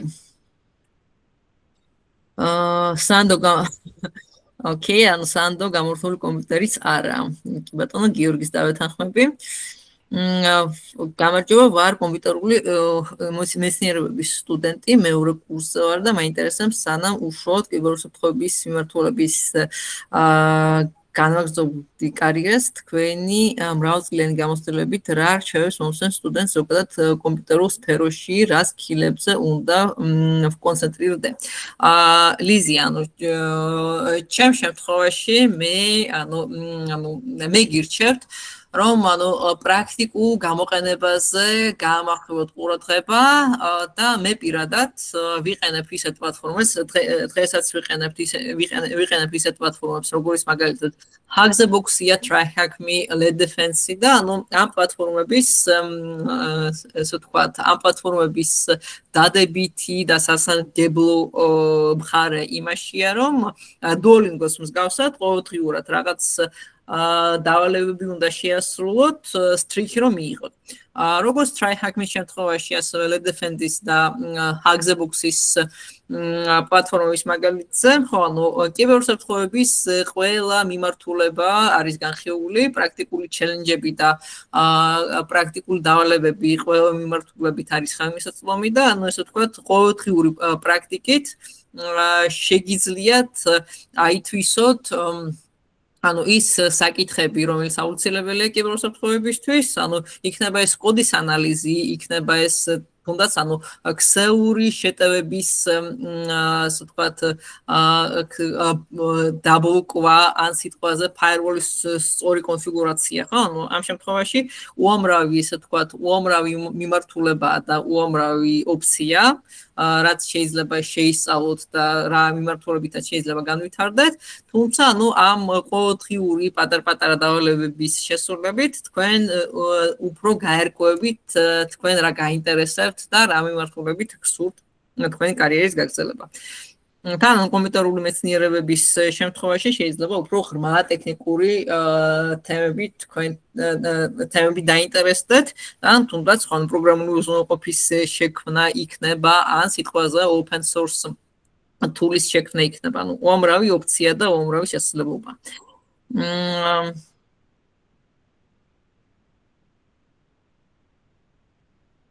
ამ სფეროსთვის ძლიერი ვიდეო კარტა დამჭირდება თუ ძლიერი პროცესორი, ორივე საჭიროა, თუმცა მეტად რომელზე გავაკეთო აქცენტი. ანუ ვიდეო კარტის შემთხვევაში, ანუ ძლიერი ვიდეო კარტა ნაკლებად, ესე ვთქვათ, ნაკლებად პრიორიტეტულია. ამ შემთხვევაში პროცესორზე უფრო უნდა გაკეთდეს აქცენტი, ვინაიდან თუნდაც სატესტო, ასე ვთქვათ, სატესტო მანქანების კონფიგურაციის დროს ერთი disk space-ით გჭირდებათ იმისთვის, რომ ანუ პროგრამები დააყენოთ, აპლიკაციები დააყენოთ, ვირტუალიზაციის პლატფორმები დააყენოთ, რომელიც თავისთავად რესურსს მოითხოვს, ხო? და შესაბამისად, ვიდეო კარტა და ვიზუალური მომენტი კიბერუსაფრთხოებაში ნაკლებად პრიორიტეტულია. ანუ შეიძლება საერთოდ ანუ PowerShell-ი ან Linux-ის ტერმინალი გამოიყენოთ საერთოდ ვიზუალური ინტერფეისის გამოყენების გარეშე. კაი. სერტიფიკატი თუ იქნება ამ შეხვედრის, ანუ ამ შეხვედრაზე, ხო, ანუ სერტიფიკატი არა გათვალისწინებული. ორი კითხვა მაქვს, რა ტექნიკებს იყენებენ თანამედროვე ransomware ჯგუფები, როგორიცაა double extortion და როგორი ამასთან გამყოფების სტრატეგიები და როგორ მოქმედებს supply check attacks მავნე პროგრამების გავრცელებაში და რა შეიძლება გაკეთდეს მათი პრევენციისთვის. ანუ ransomware ჯგუფების შემთხვევაში double extortions ესე ანუ ეს ინფორმაციას ვერ მოგაწვდით, იმიტომ რომ მოკლეული არ მაქვს ეს საკითხი, ან კონკრეტულად რა ტექნიკებს და რა ტიპის შიფრატორებს იყენებენ. რაც შეეხება ანუ თანამედროვე ანუ ransomware შეტევებს, ანუ შეიძლება რამოდენიმე მიმართულება გამოვყოთ. ანუ ერთი, ანუ ransomware services ან პოპულარული გახდა, ანუ კიბერდანაშაულებები, ესე ვთქვათ, კიბერდანაშაულებებმაც მიხვდნენ, რომ ბიზნესში გამოყენებული მოდელები საკმაოდ კარგად მუშაობს და შეიძლება ფული გადაუხადო უფრო გამოცდილ კიბერდანაშაუეს და სერვისად მიიღო შიფრატორის დაწერა ან შიფრატორი პროგრამა. თუმცა ამ შემთხვევაში ანუ შეიძლება კიბერდანაშაუეს მოგატყუოთ და ანუ სანდო სერვისი ვერ მიიღოთ. და ანუ გამკლავების სტრატეგიები ransomware-თან ანუ სხვადასხვა უსაფრთხოების, ასე ვთქვათ, უსაფრთხოების კონტროლში ჩაშენებულია ისეთი ტექნოლოგიები, როგორც მაგალითად ქსევითი ანალიზი, როგორც კი იწყება შიფრაციისთვის დამახასიათებელი პროცესები, ანუ ფაილების მოცულობა და ფაილის სტრუქტურა უცებრო იცვლება, ანუ ერთ-ერთი ნიშანია, რომ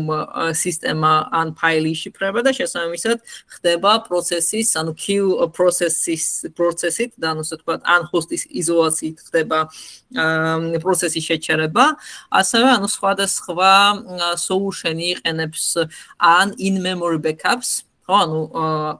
ასე ვთქვათ, instant memory-ში შექმნილი მონაცემების სარეზერვო ასოს ინახავს, ან პირობითად Windows Volume Shadow Copies იყენებს იმისთვის, რომ ანუ თუ სისტემის შიფრაცია დაიწყო, მომენტალური rollback-ი განახორციელოს და სისტემა დააბრუნოს, ასე ვთქვათ, ორიგინალურ მდგომარეობაში და ესე ვთქვათ ფაილების აღდგენა მოხდეს დაუყოვნებლივ. ანუ ეს რაც შეეხება ანუ თანამედროვე შიფრატორებს და შიფრატორებთან გამკლავების მეთოდებს და supply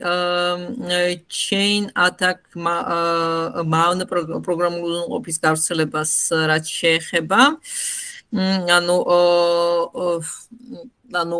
პრევენციისთვის უამრავი სტრატეგია არსებობს. ანუ ერთი ქსელის სეგმენტაცია, მეორე პრივილეგიების შეზღუდვა, მაგალითად არსებობს, ასე ვთქვათ, privileged access management სისტემები, რომელიც სესიის დონეზე აკონტროლებს და არეგულირებს ერთჯერადად, ასე ვთქვათ, ერთჯერადად გახსნილ წვდომებს, პირობითად თუ თქვენ ყავთ ასე ვთქვათ, ქვეკონტრაქტორი, რომელიც პასუხისმგებელია თქვენი სერვისის საპორტზე, ან სიტყვაზე, ნუ კომპანიამ შეუკვეთა აპლიკაციის შექმნა, ხო, რომელიმე კომპანიას, რომელიმე software developers და ამისთვის, ანუ ამ კომპანიას ჭირდება წვდომა, ანუ შიდა მონაცემთა ბაზაზე, ხო, და შესაბამისად, ანუ მუდმივი მომხმარებლის შექმნის და ასე ვთქვათ, მუდმივი წვდომის მინიჭების მაგივრად ჩვენ შეგვიძლია, ანუ per session სესიების მიხედვით გაუხსნათ წვდომები, ან სიტყვაზე მონაცემთა ბაზა გადავცეთ დაშიფრულ ან მასკირებულ ფორმატში, საიდანაც ამოშლილი იქნება სენსიტიური ინფორმაცია, როგორც მაგალითად მომხმარებლების პირადი ნომრები, მომხმარებლების ანგარიშის ნომრები, ტელეფონები და ასე შემდეგ. და ანუ ასე ვთქვათ, ანუ პრევენციისთვის, ასე ვთქვათ, სხვადასხვა გზას მიმართავენ. TryHackMe-ს და HackTheBox-ის გამოსაყენებლად რაიმე ცოდნა არის თუ არა საჭირო. ამ შემთხვევაში, ანუ ეს პლატფორმები, განსაკუთრებით TryHackMe, განკუთვნილია, ანუ ნებისმიერი დონის მომხმარებლისთვის და თან კურსები და ეგრეთ წოდებული რუმები TryHackMe-ს არის, ასე ვთქვათ, სირთულის მიხედვით დახარისხებული და ანუ თქვენ თუ საერთოდ არ გქონიათ შეხება კიბერუსაფრთხოებასთან და ციფრულ პლატფორმებთან, შეგიძლიათ თამამად დარეგისტრირდეთ ამ ორივე სერვისზე, ორივე პლატფორმაზე და ანუ ოპერაციული სისტემების მუშაობის პრინციპებიდან დაწყებული, ოპერაციული სისტემებში ჩაშენებული უსაფრთხოების კონტროლები იქნება, ანუ პაროლის გატეხვის ინსტრუმენტები, პაროლის გატეხვის ტექნიკები, დისტანციური წვდომის ასე ვთქვათ, დისტანციური წვდომაზე დაფუძნებული შეტევები როგორ მუშაობს, ასე ვთქვათ, ძალიან ელემენტარული და ძალიან გასაგები ენით ახსნილია ყველაფერი, ასე რომ არანაირი მომზადება არ გჭირდებათ. ერთადერთი, ანუ დროის რესურსის დათმობა, ანუ დღეში მინიმუმ 1 საათი უნდა იმესადინოთ იმისთვის, რომ ასე ვთქვათ, გამოიმუშაოთ პრაქტიკული სკილები, ანუ 1 საათი, ანუ აბსოლუტური მინიმუმია, როგორც წესი პრაქტიკაში შეიძლება, ანუ რაც ღამეები ათენოთ, იმდანაც დაგაინტერესოთ ამ მიმართულებამ. რა განსხვავება Worms-სა და Trojans შორის? ანუ Worms-ის შემთხვევაში, ანუ Worms-ის ტიპის მავნე პროგრამული უზრუნველყოფა, ასე ვთქვათ, ანუ სისტემების მოწყობილობებზე არის ორიენტირებული, იყენებს სისტემის მოწყობილობებს, Trojan სისტემას, ანუ Trojan სისტემები ინიღბება და ასე ვთქვათ, იყენებს პროგრამულ სხვა აპლიკაციებს და სხვა პროგრამულ უზრუნველყოფას იმისთვის, რომ ანუ Trojan-ის ასე ვთქვათ, ინსტალაცია ან პროცესების ინიციირება შეუმჩნეველი დარჩეს ბოლო მომხმარებლისთვის. და ანუ ასევე ანუ ვირუსის ტიპის, ასე ვთქვათ, ვირუსის ტიპის მავნე პროგრამული უზრუნველყოფა, ანუ ვირუსს შეუძლია თვითრეპლიცირება. ანუ ასე ვთქვათ, გამრავლება, ხო, მარტივად რო ვთქვა და ვირუსსა და Worms შორის და ასევე Trojan horse შორის სხვაობა იმაშია, რომ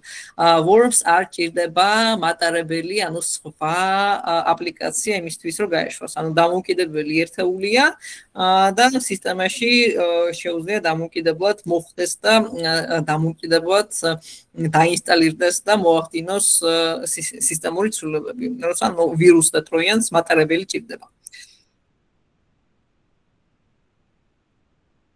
ანუ და პლუს ხო თვით გავრცელებადი და თვით რეპლიცირებადი და ამ შემთხვევაში ანუ ვირუსი და ვორმი რო შევადაროთ, ვირუსს ჭირდება მატარებელი. ხო, პრინციპში სხვა კითხვები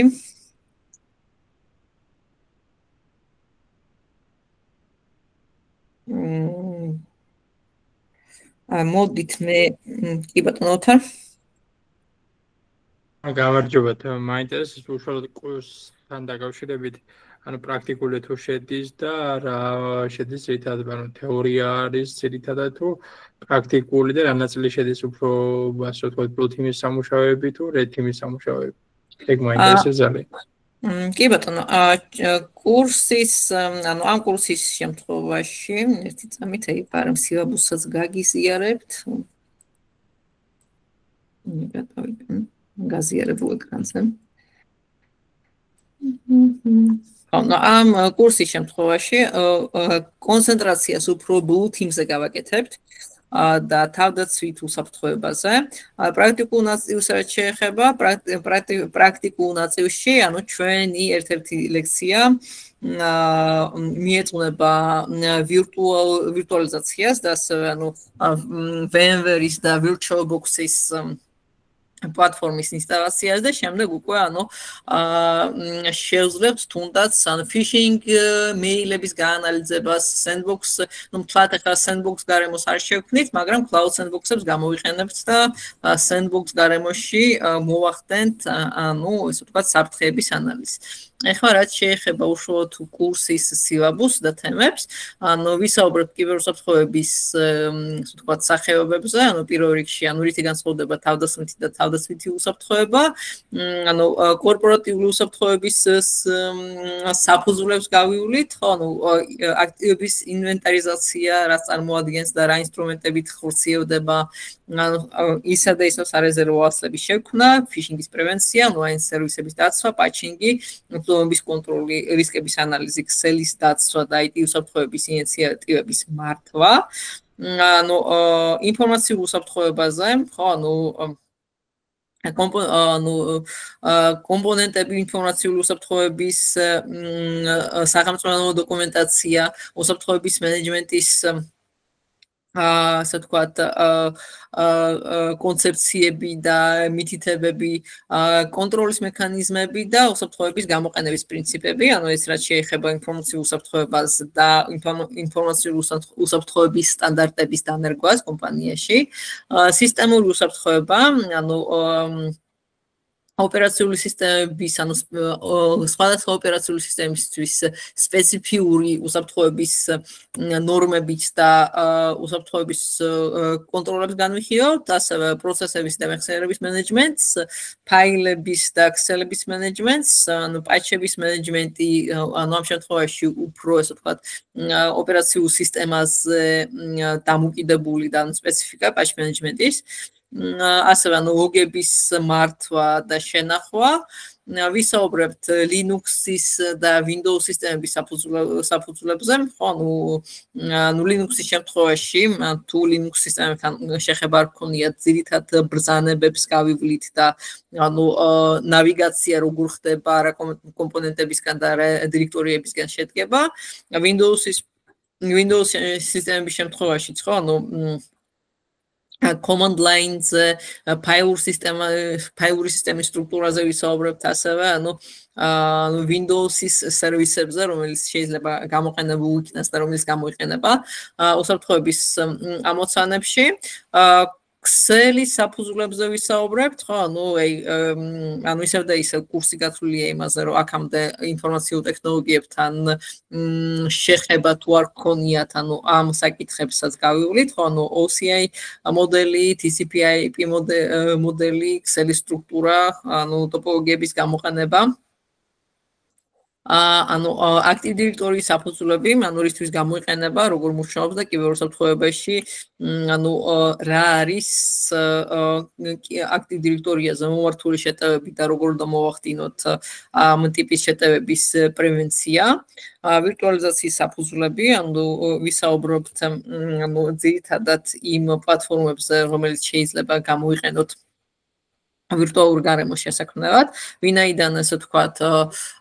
ლოკალურად VMware-ის ან Citrix-ის გარემოს შექმნა, ცოტა ესე ვთქვათ, რთული ამოცანა, ვისაუბრებთ VMware Workstation Player-ზე და Oracle VirtualBox-ზე. VirtualBox-ის დაყენებით, ანუ ასე ვთქვათ, სხვადასხვა ვირტუალური მანქანის შექმნაზე. და ანუ ასევე შევეხებით ანუ ვირტუალიზებული გარემოს დაცვის პრინციპებს. Cloud ტექნოლოგიებს და კონტეინერიზაციაზე ვისაუბრებთ და ასევე ანუ cloud პლატფორმების native უსაფრთხოების კონტროლებზე, ვინაიდან ანუ ყველა დიდი service provider-ი cloud სფეროში cloud მიმართულებით უკვე ანუ ვთქვათ იყენებს და ყველა cloud პლატფორმაზე გვაქვს ანუ ჩაშენებული სისტემების ნაკრები, ჩაშენებული უსაფრთხოების კონტროლების ნაკრები, რომლის შესახებ უნდა ვიცოდეთ და რომლის გამოყენება უნდა ვიცოდეთ, ასევე მოწყობილობები, რომელიც დამახასიათებელია cloud გარემოსთვის. OSINT მოდელი, ანუ ღია წყაროების და ღია რესურსების გამოყენება კიბერუსაფრთხოების ინციდენტის გამოძიების დროს ან თუნდაც პირველადი მოძიების პროცესში კრიპტოგრაფიის მიმოხილვა, ხო, ანუ რა ესე ვთქვათ, რა მიზნებს ემსახურება, რა ფუნქციები და რა ინსტრუმენტები გააჩნია კიბერუსაფრთხოებას, ხო, და ანუ რაში ვიყენებთ კრიპტოგრაფიას კიბერუსაფრთხოებაში.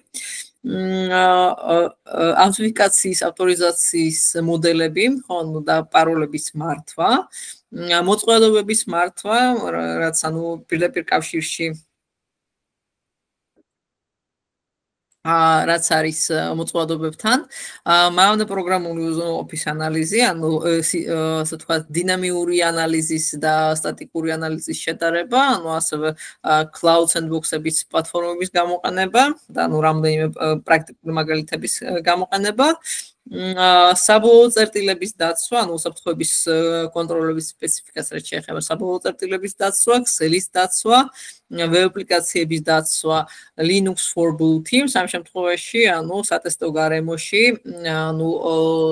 სხვადასხვა ინსტრუმენტის გამოყენება, რომელიც შეიძლება ანუ თავდაცვითი უსაფრთხოებისთვის გამოგვადგეს, თუნდაც ანუ ფაილის ანალიზი ან მეილის ანალიზი,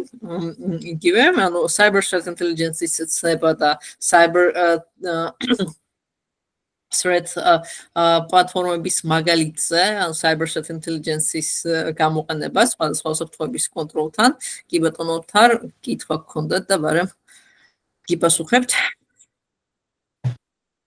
მავნე პროგრამის ანალიზი, ანუ ძირითადად თეორია შედის თუ პრაქტიკულად რა პროგრამებს გამოვიყენეთ, მაგალითად კოდის ჩაშლა და მაგის გაანალიზება თუ ანუ რა შედის ხოლმე თეორია ეგ არის. უფრო დინამიური ანალიზი ამ შემთხვევაში, ანუ კოდის ანალიზი არა და ანუ sandbox-ში გაშვებული პროგრამის გაშვების ანალიზი და დაკვირვება, ხო? კი ბატონო, შედეგების გაანალიზება და შემდეგ უკვე ანუ სად შეიძლება ამ დინამიური ანალიზის შედეგის გამოყენება სიტყვაზე ანუ კომპრომიტაციის ინდიკატორების მაგალითზე რა ვიყოთ, ხო? ანუ ჰეშების ჩამატება EDR solution-ში ან firewall-ში, ხო, ანუ მავნე IP-ების ჩამატება, ხო, თუ რომელ ასე ვთქვათ, რომელ IP-თან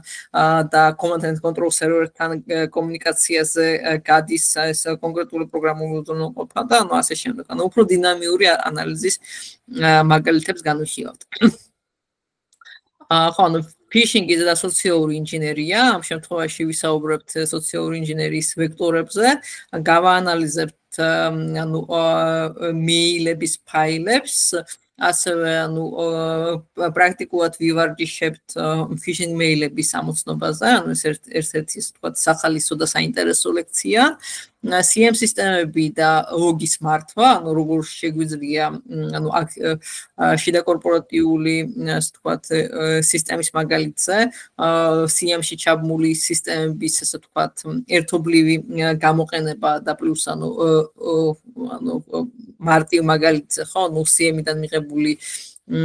და უსაფრთხოების კონტროლიდან მიღებული ლოგის ანალიზის პრაქტიკაც. კი ბატონო, თარ კიდევ კითხვა გქონდათ? ანუ კიდევ მაინტერესებს CM-თან დაკავშირებული ლოგის მართვა CM-ით. ჩეხება ნუ CM-ს დემო ვერსიაზე გავივლით, ანუ დემო ვერსიაზე არის მუშაობა თუ უბრალოდ რამე ან როგორ არის სცენარი მაინტერესებს. რა ეხება, რას ვეხებით პრაქტიკულად მაგ თავში კონკრეტულად მაგ ლექციაში.